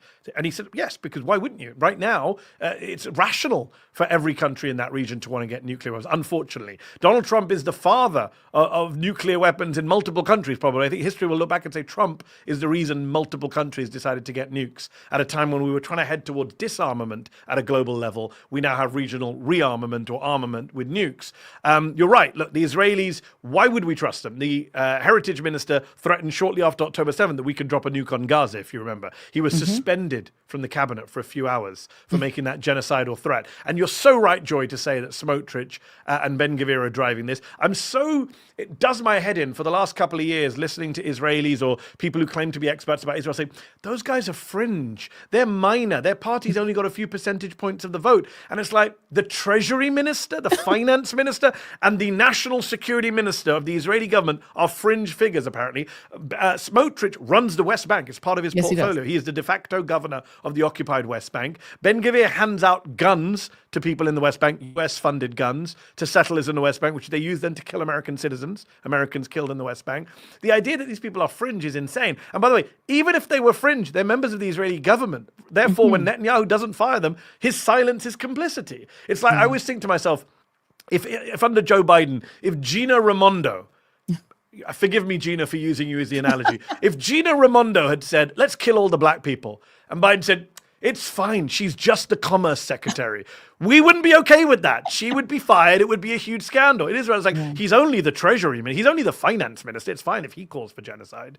It's all insane. And so I have been of the opinion for a really long time that, Iranians, because they are Muslim, are treated as these insane, irrational people who do things for absolutely no reason whatsoever. They took those hostages in 79 just because they hate our freedoms. There's no real rational reason why they do anything. To me, as you just said about all the rest of people in the region, if I'm Iran And I've had my government overthrown in 53 by the CIA. Yeah. I then have them trying to reimpose the Shah again on me now, as after having bombed them in last June and said that was a 12-day war that ended their nukes, and then invaded them in 2026. I think maybe the only thing that prevents me from becoming Ukraine, what Ukraine is to Russia, is nukes. And so But the irony is they didn't get nukes. But that's And the they great never got irony. them. That like Ayatollah Khamenei is dead because he put out a fatwa in the 1990s saying we shouldn't have nukes.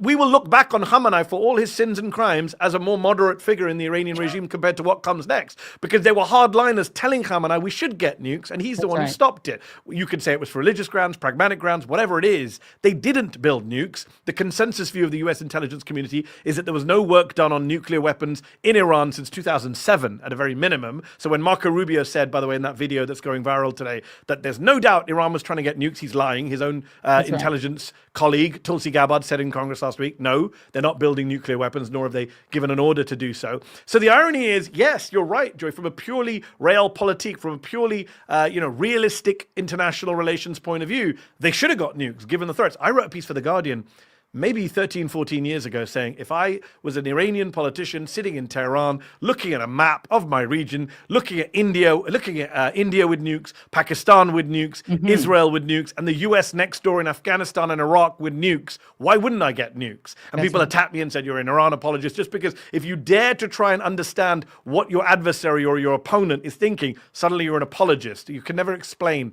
what's going on. And that's why people in America remain so ignorant about the rest of the world. One last thing I would say, just for your viewers, very important to know this because it's been lost in the coverage by the mainstream media. Everything Iran did on the nuclear program, I'm sorry to say, was rational. It's what any rational country would have done since Trump tore up that deal, right? They signed a deal with Obama. It takes years, not just with Obama, with the EU, with the UN. They signed a deal in 2015. They then abide by that deal. Jim Mattis says it's a good deal, and the American government say, the Trump administration, they're sticking to the deal. Trump, regardless, tears it up in 2018. Under that deal, they could enrich 3.5% uranium. That's it. And they stuck to that. As soon as Trump tore it up, they started enriching to 20%.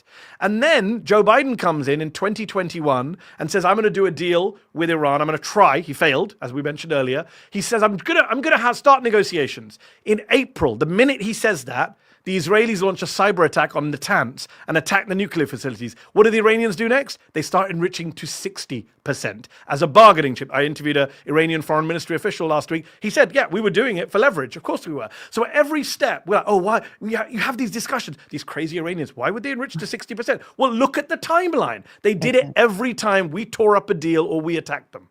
Yeah. And by the way, speaking of that official, his name is Esmail Baghaei. He is the foreign ministry spokesman. Let me play a little piece of your interview. Jason, this is C7. Hours before we started this interview, Donald Trump posted on his Truth Social website that Iranian negotiators, he called you strange, and he said you are begging for a deal with the US. Is he telling the truth? Tell me, how you can really believe US diplomacy? Basically, is there any diplomacy in this administration? They have betrayed diplomacy 2 times for the past 9 years. So I think it would be really insane for anyone to take what they say prima facie as believable. We cannot simply ignore the bitter experiences we had the past 9 months of negotiations with the United States. And again, please, I should remind your audience that we had a deal with the United States in 2015. Yes. But 3 years later, they withdrew from the deal unilaterally for no reason. And then we tried so many times to reinvigorate that deal. Every time they moved the goalposts, they betrayed diplomacy. So that's their fault. Going forward, would you prefer to negotiate with the vice president over Kushner and Witkoff? I can tell you that the Iranians didn't have a good experience with those envoys. I think it's a sure thing. The Iranians cannot trust those who agreed to have another round of negotiations on Monday. And then just 2 days before that, they launched an aggressive war against Iran. This sounds rational to me. Yeah, I mean, he laid it out there. And why would you want to do a deal with Witkoff and Kushner? Not just because they're treacherous, as you pointed out. You're doing a deal. You're in Geneva with them on Thursday and Friday, and then they're bombing you on Saturday and Sunday. And this is what happened last year too. They were about to have a negotiation in Oman on the Sunday. Israel started the 12-day war on Friday. So this has happened again and again. They keep attacking in the middle of negotiations, or they keep killing the negotiators. Right? They also have a history of killing anyone who might negotiate a deal. Trump said the other day, "I can't tell you who we're negotiating with because they might die," which is a concession that he can't control Israel from killing the people that he wants to do a deal with. Today, there was a report that the former Iranian Foreign Minister Kamal Karazi, who was part of a more moderate previous administration, he was an intermediary with the Pakistanis and trying to do some kind of ceasefire that way. They bombed a residential building with him in it. This is a private citizen, a politician, not a member of the military, in a residential area in the middle of negotiations, and they bombed him too. This is what we've gotten to now. This is the kind of barbarism that the United States has signed off on with the Israelis. And as for, the rationality of all this, of course it's rational. Witkoff and Kushner, what a ridiculous thing to send them to negotiate. These are two property developers. In the case of Jared Kushner, a Nepo baby failed property developer. They go to negotiate with the Iranians. Our former colleagues, Joy, at NBC News, did a very, very, very good deep dive investigative piece of what happened at those negotiations. And they spoke to nuclear experts who all say Kushner and Witkoff were out of their depth. They didn't understand the technical details. They didn't understand what the Tehran research reactor was. They didn't understand the difference between, enriching uranium and stockpiling uranium. They didn't understand any of the technical details. They didn't bring any experts from the US government, if any are left in the Trump administration. And there we are. We're stuck in this place where they went back and told Trump, oh, there's no deal. And Trump, the idiot president, says, okay, there's no deal, let's bomb. Oh, Mehdi, you don't understand. What they should have done, the Iranians were foolish. What they should have done is written a very, very large check or deposited some money in Jared's bank account. I know people who are privy to some of those negotiations say exactly that they regret not doing that, having a private meeting with Jared and Steve and offering just cash. It would be the smarter way to get them to actually seriously negotiate. That's all that's the language they understand. And kudos to you. I watched your whole interview that you also did hold the Iranian official to account on their prevarications about whether or not they were violent toward protesters, because I want no one to in any way sort of belittle the violence that sometimes that regime meets upon its own people. So kudos to you for asking that. Yeah, and one essentially one has nothing to do with the other, right? That's you can hold them to account for their undeniable human rights abuses and obviously also say there's no justification for an illegal war in Iran. And by the way, Donald Trump has made clear he doesn't give a damn about the Iranian people. He said at the time, we're coming to help. Remember in January, we're on our way to help you, he claimed in a Truth Social post. Now he's like, I'll do a deal with the Ayatollah. I don't care about it. He doesn't have to be a Democrat. It's fine with me. And it's also ironic that we too are a country where government officials, regime officials, literally kill protesters in the street. They just did that in Minneapolis, and this regime called those two people, Alex Preddy and Renee Nicole Good, terrorists. So it's not like we have this, tremendous moral superiority. You can get killed protesting in these streets in the United States as well. I want to talk about Israel, which is another place that claims a great moral high ground. I have to tell you, I watched the presentations in the United Nations as the transatlantic slave trade was declared to be the greatest sort of moral human catastrophe ever, which I think was really important to do because Israel has sort of siphoned off only to itself the Holocaust as the greatest and only truly globally horrific event that's taken place in world history, setting aside all of these other things, the Armenian genocide, the transatlantic slave trade. But by claiming that moral high ground, I feel like Ghana did something important, right? They got all but 3 countries to vote for it, which I think was a big deal. It was U.S., Israel, Argentina, right? Of course, U.S., Israel, and Argentina, the predictable Milei and Trump, great. Yeah. But I think one of the other things that did is it sort of did a reset to say that the global South also has a moral claim on the world and that Israel can't claim this moral claim ever, alone. What do you make of that argument? Yeah, I mean, look, people like Norman Finkelstein many years ago wrote about how the Israeli government, the Israeli state was obviously exploiting the Holocaust for its own shield, for its own immunity, for its own crimes. You look at the relationship with Germany, which is a relationship based on guilt, of course. The Germans don't hide that. They say one of their pillars for existence. Right now, the modern Germany says one of its reasons for existing is to protect Jewish people and the Jewish state. And you see that in the fact that the Germans are traditionally the most pro-Israeli country in Europe. And the reparations. By the way, we talk about reparations. Oh, black people can't have reparations because it happened centuries ago. Who's going to pay it? We're not to blame for what happened. And all the crappy arguments you hear in this country. Germans pay reparations to Israel. Yes, they do. They do. They didn't kill absolutely Israel. do. They killed Jews in Germany, but they pay reparations to Israel, even now, even today, for 50, 60, 70 years.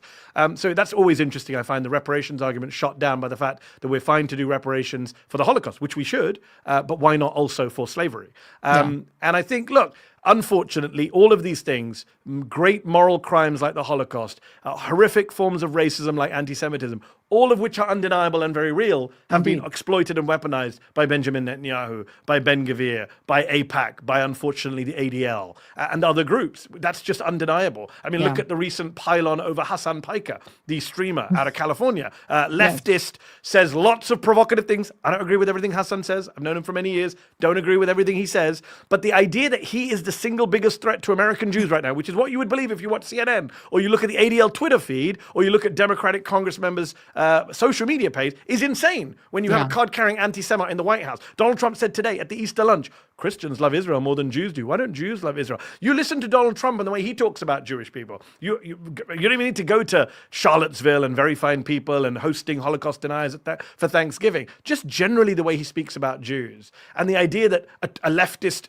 streamer is the big threat. No, it's because we know the reason they don't like Hassan Piker is not because of anti-Semitism, it's because of his anti-Zionism, it's because of his criticism of Israel. That's the reality. Because if they were really bothered by anti-Semitism, they would be looking at the real threat from anti-Semitism, which is the far right, which is the OG anti-Semites. Go and look at Republican lawmakers at the state and federal level and see what they're saying about Jews, about the Holocaust. Go look at the polls that show under 30 Republicans see Jews, not Israel, Jews as a threat to America. The anti-Semitism on the far right is insanely powerful, influential, scary, growing right now. The idea that the real threat are some college students or a Twitch streamer or the one Palestinian woman in Congress is just insane and such bad faith. It basically undermines the entire struggle against anti-Semitism. I think Jewish Americans are being let down by their community organizations, and they're going to regret the route that those organizations took, because anti-Semitism is exploding in this country, and we're not paying attention to it because we've decided to actually make anti-Semitism about Israel. Yeah, indeed. Exit question before I let you go, because there is, to me, a very muted outrage when, Israel kills, over 220, I think at this point, journalists, but now also arresting them. So CNN's crew, and Jason, you can pull you can pull the sound down. They were arrested in the West Bank, and these were sort of very well known. Jeremy Diamond is a very well known on-air correspondent that's beloved to CNN viewers. They were menaced and then arrested. And you can see that happening here. One of their camera was thrown to the ground, injured. Why do you feel that the US media is so muted in its criticism when things like this happen? Oh, many reasons, but the number one reason is fear. It's one of the reasons I created Zateo. I said at the time, it's time to stop being afraid. You and I worked at MSNBC. You know what happens if you do a segment on Israel. You get Camera, a media watchdog, a pro-Israel media watchdog, immediately contacts the standards department, contacts your bosses, complains, says you're anti-Semitic, says you're unfair. The ADL calls and complains. HonestReporting.com complains. There's lobby groups that will attack you. And, people think it's all some kind of conspiracy in the media. Actually, it's not. A lot of the people that you and I worked with don't actually care. They don't have a stance. They're not pro-Israel or pro-Palestine. They just want to keep their heads down. They don't want to get in trouble. They don't want to get attacked. They don't want to raise their head above the parapet. They don't want to get called an anti-Semite. And that's the reason they turn away from stuff like this, what we're seeing on our screens. Props to Jeremy Diamond and his team for doing that. I would point out, if this is what Israelis do to a famous American journalist on camera, what do you think they do to Palestinians when no one's looking? Right? Think about that. What do you think they do to Palestinians in dungeons where there are no cameras and there are no CNN reporters or producers to come to their aid? I mean, this is the reality, that they're so emboldened now. They can kill American citizens with impunity. They can attack American journalists with impunity, and no one does anything. And when we did a documentary, Joy, here at Zateo, called "Who Killed Shireen?" about the death of Shireen Abu Akleh, who was killed by an Israeli sniper. They lied about it. They denied it. Turned out it was them, and it was a sniper who shot her and killed her. When her name was never uttered in the American media in the same way that journalists who were taken in Russia were mentioned in the American media. We simply didn't have the same campaigns for people killed by Israeli forces that we have elsewhere. Kash Patel's like, if you touch an American, we will destroy you. Joe Biden said the similar thing. And yet that doesn't apply to one country in the world. They can kill Americans with impunity in the West Bank. We do nothing. And that battalion, by the way, this is a really far-right IDF battalion, Israeli battalion in the West Bank, full of kind of crazy messianic people. They've since been suspended or pulled by the Israeli government. There's been some, actions for once. I would remind, again, a lot of your liberal viewers watching, I just want to remind, the Biden administration, Antony Blinken, went out of his way not to take action against some of those soldiers.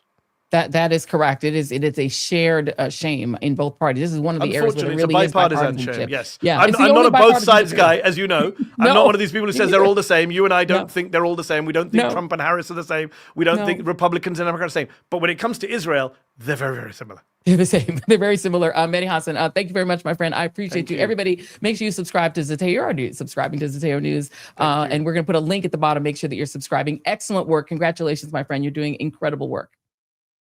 All right, let's grab one more thank you to a fantastic sponsor. And this one is fun. Look, let me show y'all something. All right, the Joy Reid Show is brought to you by our friends at Mosh. Let me show you what's left of the box. This is what happens when you got all these people around here from the show. This box used to be full. I only ate one of them. I promise you, I only ate one of them. You know, listen, remember, we love it when we have, look, I'm hearing people say I had one. People are admitting it now, right? The old adage, you are what you eat. Apparently you are eating all my Mosh bars. That does ring true to all of us in the modern day. And I'm always looking for an on-the-go protein snack because I'm trying to watch my waistline that satisfies me, but also which kind of helps me feel like I'm working intentionally and doing something good.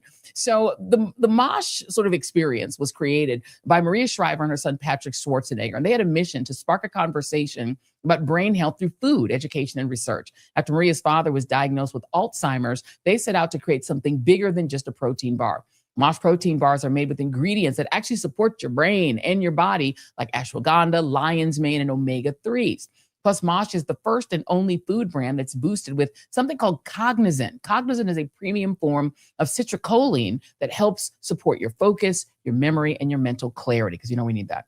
And they also taste amazing. As you can tell, there are 9 delicious flavors, including plant-based options like chocolate chip cookie, hazelnut chocolate chip, and peanut chocolate chip. And now you can save on Mosh while making your wellness routine effortless. Get 25% off plus free shipping on your first 15-count variety pack.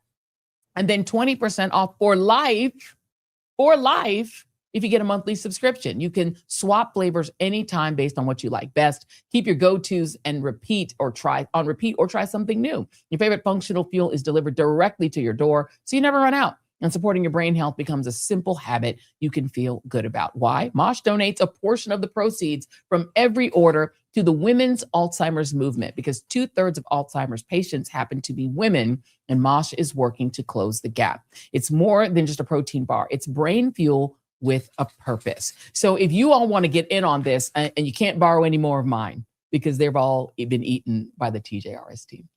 And if you want to go ahead and make Mosh part of your brain healthy diet, all that you have to do is go ahead and fill your boxes, get what you want. You can just head to moshlife.com/Reid, REID, and subscribe today to get 25% off your first variety pack and 20% off your monthly subscription with the code REID, REID. That's 25% off your first pack and 20% off if you get a subscription for brain boosting bars delivered straight to your door. Start building brain health into your everyday with Mosh bars. Thanks to Mosh for sponsoring this episode. We love you guys. Clearly, greedy people eating all my stuff. All right, you guys, let's get to the next thing. I have to play this. Let me tell you something. I said it earlier to Krystal, and it is so true. Somebody said Jason's in trouble. Oop. It's true because he's one of the people who ate them. And Wanji ate some of them too. I'm telling y'all. Excuse me, fam. Hold on. I got to defend myself right here because this is some bullshit. I can count. Hold on. I haven't tasted one of those things. I didn't eat any of it. So there's people behind me and people in this house that probably had it. It was not me. I know I ate the chocolate, but there was like a fudge chocolate chunk that one. Was I not did me. Eat that one. You probably ate them and you don't remember. That's the only one I ate. It wasn't me, guys. I did not eat any of that stuff. I be trying to save my Mosh bars for my diet. You know I don't eat that. Bye. Women don't want to get Alzheimer's. I'm gonna forget your name if I don't eat my Mosh bars. I'm trying to keep my cognitive health. People be eating my food. Anyway, y'all, let me play this. I said it earlier to Krystal Ball, and I think it is true. I promise you, Twitter, and this was said on a thread, so I can't take credit for who said for it. I didn't say it originally. I'm repeating something someone else said. But Twitter is so thorough, they gonna find that poor lady Nancy Guthrie before the FBI. Because Twitter gonna find everything. Look at this. Twitter has dug up this old clip of T-Boz talking about Chile and Trump. There's no music on it. This is an interview. This is D1. Yeah. You guys are about to nominate the biggest jackass in the history of politics. Straight up, period. you're really gonna win. This is an all hip hop exclusive. My group member voted for him. Well, here's my thing This is an I've been all-hip-hop telling you guys that exclusive. when you say Obama got two, that don't mean nothing anymore because the voters are as dumb as they've ever been. That's an all hip hop exclusive, as you can tell from the over the. Joining me now is Luther Campbell. He is, of course, a hip hop legend dude who's also running for governor in the state of Florida. Or you run for Congress? You running for everything? You run for Congress? I'm trying to make you governor. You know why I said governor? Because remember back in the day, I told you should run for governor. Do you remember that? We had that conversation. It was a long time ago. But you never listened to me. No one listens to me. So you're running for Congress instead of governor. I'm Congress. Yeah. No, listen, you should go to Congress. Amen. I think it would be a great delegation if you won that seat. But what do you make of this? I mean, all the receipts are being expunged. They're sort of expurgated. They're all being brought out into. And so it's. I feel badly for Chili and for T-Boz and for everybody that was on that tour. She seems to be a lovely human being, a nice person, very religious, but wow, the blowback is horrible. Yeah, it is. I mean, why you feel sorry for everybody? My name is Joy. You took a pause. Look, I know Chili. I know T-Boz. T-Boz, good friend. I know these girls and these ladies. But, I mean, it's like you think you know people and you really don't know people. You know what I'm saying? When you sit there and you look at it, you know, I'm looking at Nick Cannon driving in the car with Amber Rose. I mean, we already know, bless her soul, in my opinion, traumatized. When you look at her and then in him saying what he's saying about, you know, not even getting to the civil rights movement, then you get the T-Boz. I mean, Chili and her situation. I mean, it was horrible. It was absolutely horrible, but it goes far. It goes beyond that. You're donating to his campaign. Yes. You know what I'm saying? I mean, most black people, like right now, I'm running in a campaign. The hardest thing in the world is to educate them on why you should be donating to a campaign. Because if you don't donate, special interest groups donate, and they control your candidate. And at the end of the day, your community is gentrified.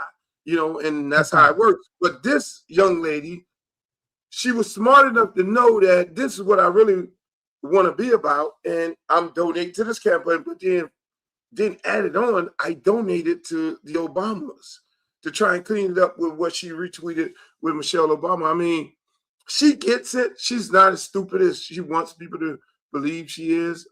She gets it. So the challenge to me is if you are a Trump supporter. I mean, Nelly just admitted he's a Trump supporter. Like Nicki Minaj is proud that she's a Trump supporter. Candace Owens, she's not a rapper, but you know, there are black Herschel Walker. There are black people who are just like, I'm just a Trump supporter. Would it have helped her if she just said, look, I'm a Trump supporter? I mean, it's hard for me to imagine, to be honest, not being a Trump supporter only in 2016, when maybe people could say, you know, I only remember from Home Alone. I really wasn't aware of Central Park 5. You could kind of play ignorant and say, I didn't know. I just watched The Apprentice. And then you get to 2020, and now you knew, you know, kind of what he was like as president, and you saw COVID happen. You saw him destroy the economy, voted for him again. But she voted for him or seemed to have donated in 2024. This is after we knew everything we needed to know about him. That makes it very difficult. Do you think at that point, should she have just said, look, I'm a Trump supporter? Should she have just admitted it? Well, knowing that you get ready to go on a tour, because tours don't happen like today. Most people think, all right, yeah, they just put up a tour yesterday. Now those things are prepared early on, like a year, sometimes years in advance. So I think what happened to her, she was a Trump supporter, just like all the rest of them, closet. As you can see, the clip you just played, you know, my friend voted for Trump. I mean, she was proud Trump, probably mega. But then now I got to go on tour and I got to expect these black women to buy my tickets. And now shit gets real.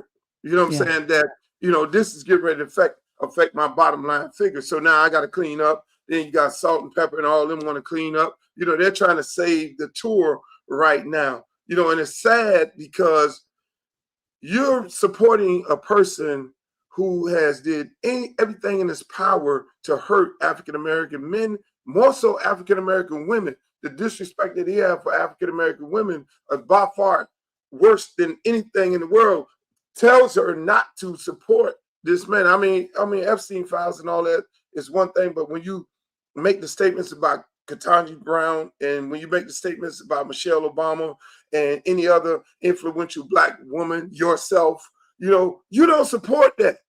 If you're a Black woman, you don't support that. You stand tall with that, and what she did and what she has done, is not cool at all. And now you're trying to clean it up because you're getting ready to go on a tour and you want Black women to support you. Last time I checked, ain't no white people going to no TLC concert. No. And so that's more reason why she should be supporting African American candidates.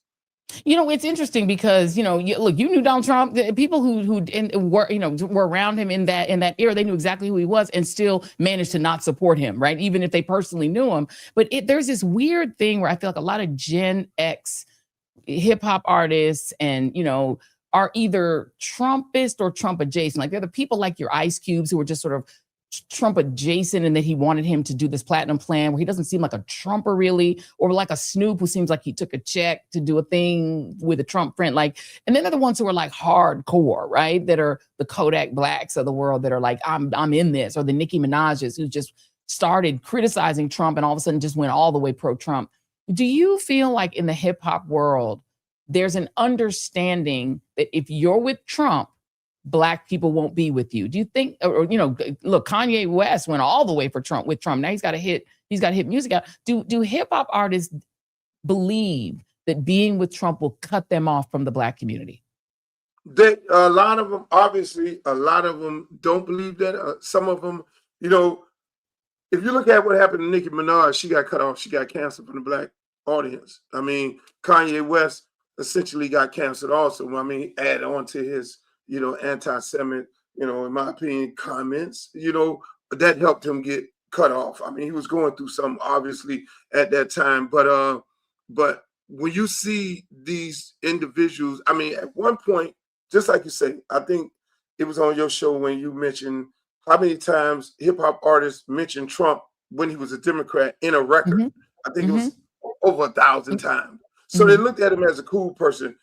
The hood kind of looked at him as, oh, he gave us a stimulus check when he really didn't give us a stimulus check. Oh, right. I'm going to vote for him now because we think he's going to give us another stimulus check. Oh, now we realize that he didn't give us a stimulus check. But then it's more weird to me for the amount of women to come out for him. Yeah. Who was it? Stacey Dash. Yeah. Are you? But then again, and then it became, Nicki Minaj, Amber Rose. But she's not Black. No, let's just edit Amber Rose out because she said she's biracial and she's not Black. She's now said twice on camera that she's not Black. So she don't want to be at the cookout. So she definitely can't even get a plate, can't even get in the parking lot. If she pull up to the cookout, her car will simply be ushered the other direction and they will put the fence and shut it so she can't come back. She literally said she's not Black, not once, but twice. You don't have to tell me twice, honestly, but the second time was enough. My question to you, and you're a historian, and I really appreciate you being a historian, the Black woman in Django, everybody wants to be that Black woman in Django. Why is that? Because again, it was, who was it before? It was who jumped out the boat, who was on the Apprentice show and all, what was her name? Omarosa. Omarosa. It was Omarosa. Everybody wants to be Omarosa. And it seems like, Trump goes out of his way to find another Omarosa, or just like the movie Django, it has to be, it has to be a sister, beat up, y'all just beat each other up over there and watch. And it's crazy. It's not a good thing, but it's not, and you can't really pull anything good out of this. But at the end of the day, I'm just really curious at how many people really support this tour going forward, because when you look at the things that Trump has did, toward Black people and everybody that surrounds him, whether it's Charlie Kirk, who he believes in, who we want to give a flag to, trying to disenfranchise us as voters and trying to roll back the civil rights bill. I mean, it is no reason why you should be supporting Trump, but a lot of them have a lot in common because a lot of them have white husbands, boyfriends. You gonna blame? Look, don't blame the husband. They're making these decisions on their own. And look, the tour is a challenge because a lot of people, friends of mine and I were thinking about going on the tour. We're definitely not going to go because the thing about it is, like, everyone gets to make it. Joy. You're Joy. I mean, you say Joy. You just said earlier that you are Joy. I feel sorry for. No, I don't like anybody to be the star, the front page of Twitter. If nobody likes to be the star of Twitter, or X Twitter or whatever. No one likes to be, targeted, and it's not pleasant and it doesn't feel good. And so I can, as a human being, feel for anybody being targeted. But what I will say is, if you're with Trump, I'm not with you. Like, I'm not going to spend money to put money in your pocket if you're going to then turn around and donate that money to pro-Trump causes. Like, I'm not really interested in investing in the pro-Trump apparatus that you're supporting. So I'm not going to support someone financially that I feel is just going to turn around and give the money to Donald Trump. Donald Trump is a fascist. So I'm like, it would be like saying, well, they like Hitler, but, there's no but. If you with them, you with them. Stay there. So it's like, my pocketbook ain't Joy. Yeah, I feel, as a human being, I feel bad for anybody being beat up in public, but I don't have to support you financially. Let me ask you about your run for Congress, because what do you think needs to change in terms of the way the House operates? Like, what would you want to change as a congressman? I mean, my thing is you're never going to change the fabric of the House. I mean, the House is what it is what, Jeffrey is running. It's what Pelosi has ran for so many years. You're never going to, but what you can do, which is a lot different, is you can change your district. And that is what I want to do, is change my district to inspire others to put more effort into their district. Bringing the resources back to your district. And because at the end of the day, my district is 70% African Americans. I mean, we have Haitians, we have Bahamians, we have Jamaicans. We have a small percentage of Hispanics in my district. Is a very, very underserved district. And I think, I'm always a firm believer of, how do we get Black Wall Street back? You know what I'm saying? It's been tore down. Overtown has been tore down. Just so many. I could do that in this particular district because of the amount of African American support and how Democrat the district is. You win the primary, you're pretty much a lot going into the general. I can do a lot of those things to hopefully inspire others in Congress in their districts to do more instead of having their districts get gentrified or like right now. I mean, I got tons of people coming to me trying to get me to take their special interest group money, but I know I don't believe in some of those things, and I will not be taking that money because is AIPAC coming up to you? Is AIPAC trying to get you to take their money? You already know. You already know.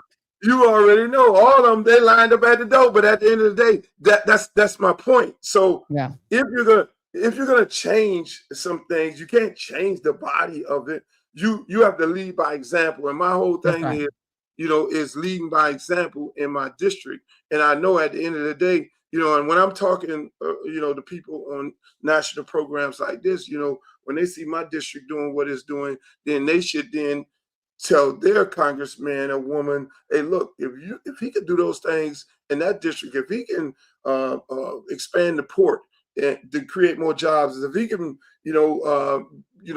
work with the kids and bring jobs to kids in tech schools and all these different things, that's going to energize the community and stop crime and have a clear pathway for young people to be able to get educated, work, and live a good life, because we know everybody is not going to college. So some of those things, a lot of those things is what, if they elect me, I'm going to get a lot of those things done, through Congress or with my other, the other folks that I work with outside of politics.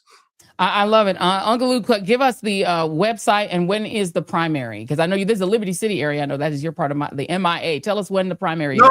No, it's not in that area. Where's your district? Governor. No, I've been living in Broward for over 15 years. Oh, okay. It's in Broward County. Look, I got it all wrong, Uncle Luke. I'm sorry. I didn't do my research properly. She's not repping Florida right now. What are you repping, Joy? Come on. What are you doing, girl? Broward County. Sorry, Uncle Luke.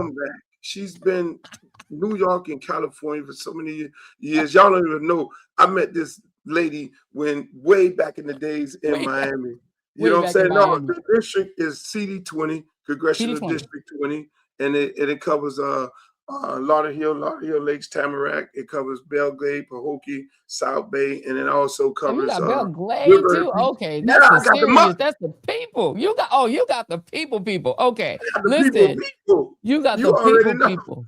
Let us get the website. What's the website where people can support? The website is www.lukeforcongress.com. You can go on there, sign up. You know, you can be a volunteer and help the campaign out. You know, we doing our due diligence.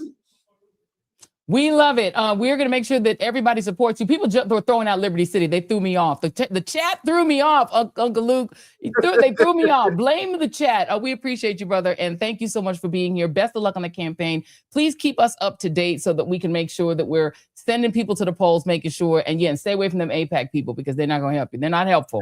They're unhelpful. Thank you, my brother. Thank you. Peace.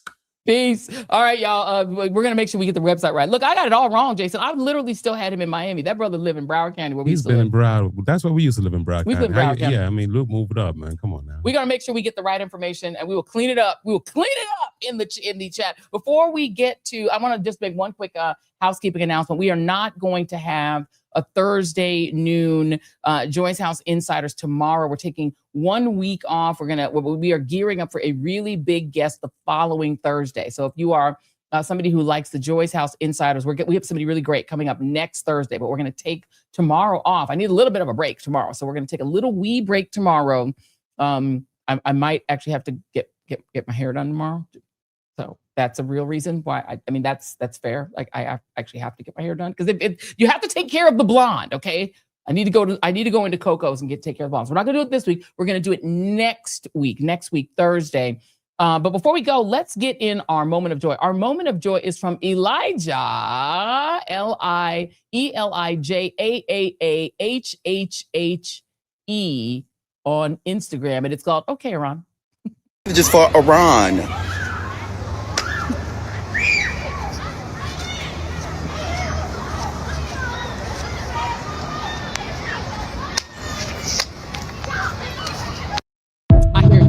I hear you. What are we doing? Thank you all for watching the Joy Reid Show. We appreciate you being with us. Please hit like and subscribe on your way out. We love you. We see you. Make sure that you follow Uncle Luke and all of our guests tonight on the show. And we'll see you on the next Joy Reid Show. Getting back to the basics, grassroots level. Let me dig a little deeper with the shovel. Plenty can't tell the forest from the trees that I'm hard to. All right, y'all. No, that was a good show, guys. That was a good show. Who's popping on? Great show, guys. Let's get everybody. That was a good show. Yes. I'm not gonna lie though, I'm still stuck on Big Booby Man. You stuck on Big Booby Man? No, I'm mad at whoever didn't give me the research to make sure I knew what district Uncle Luke lived in. Yeah, that's sad. How do you not know Luke?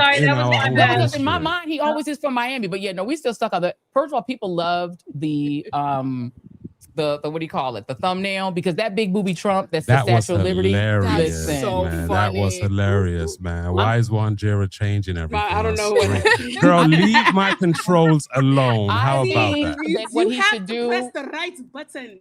Oh my God. I think what we should do is Donald Trump should appear at the press conference tonight with the big booby shirt on. Like he should have the big booby shirt. We should actually send him the breast shirt for Mother's Day. Okay, but if he's gonna wear so it, he can breastfeed nipple Barrett. spacing the right way, because what happened? Yeah, let's put the nipples in the right place. Oh, he didn't put the spacing right. Oh, did Byron do the spacing wrong? Those were pointing in every which direction.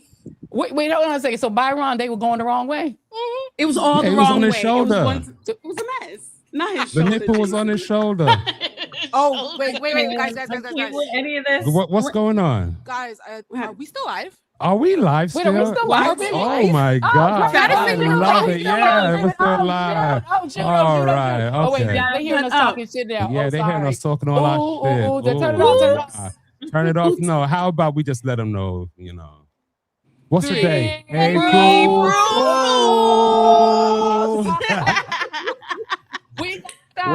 I think we're talking shit about these people. This was an April Fool, everybody. Listen, if you guys hung around, this is like the people who left the Marvel movie early, and then later on they will hear about the things that they missed on air. This was an April Fool, everybody. Thank you all for hanging around. It's so hilarious. People hung on. They're like, are they still talking about people? Oh, that's what they do after the show. They just be talking shit about people. This is what we do after the show. This is real. This is actually what we do after every show. It is after the show. Yes, and we after the show we chop it up and we chit chat and we kiki and we talk about Donald Trump's giant boobery. Yeah, the one that was on his shoulder. Yeah, his boobs, his shoulder boobs. Yeah, he needs to take those crusty hands and cover those nipples. Yeah. Yeah. That image is seared now in my mind. Forever and ever and ever. Big ups to John, who creates the thumbnails and who made that one. And I laughed out loud when I saw the thumbnail. But just letting you all know, those of you who are seeing this fun behind the scenes April Fools, we're going to be launching a special new membership tier that is going to allow folks to actually be legitimately in our after show every so often. Yeah, but Joy, I don't mean to cut you off. I just got to know the 2,500 people that says like, oh, so we watched the end, so we get to see this. Those who turned off, they don't get to see. They have to watch the stream over again. Exactly.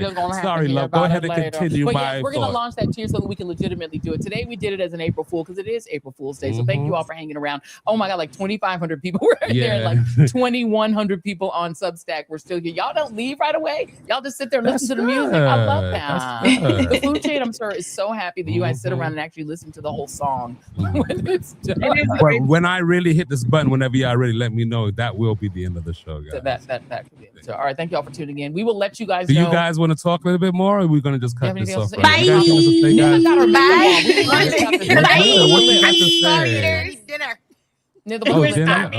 What'd you say? What's the lip color? We want to know what that red is. It's actually purple. I put it on in honor of you. And so I actually put it on in the beginning, and then Waji made me turn off my camera, and then I ate it off.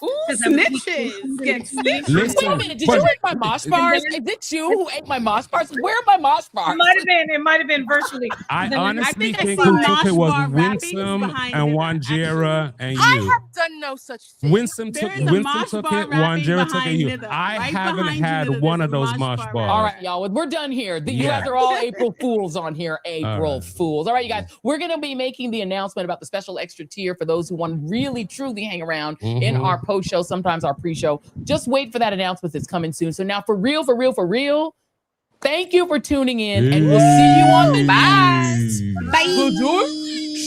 Okay, how do I do this again? Yeah, how do I do this again? Okay, let me just. Donald Trump's gonna be shaking his boots. All right, let's go. All right, y'all. Getting back to the basics, grassroots level. Let me dig a little deeper with the shovel. Plenty can't tell the forest from the trees, and I'm hard to detect, like a black hole in the dark. Injustice anywhere, it's a threat to justice everywhere. Let me make this clear, I got a bone to pick, and I'll never fear the threat of poverty. They don't want to talk about it, they rather party, so I'm a real talk about it, for sure.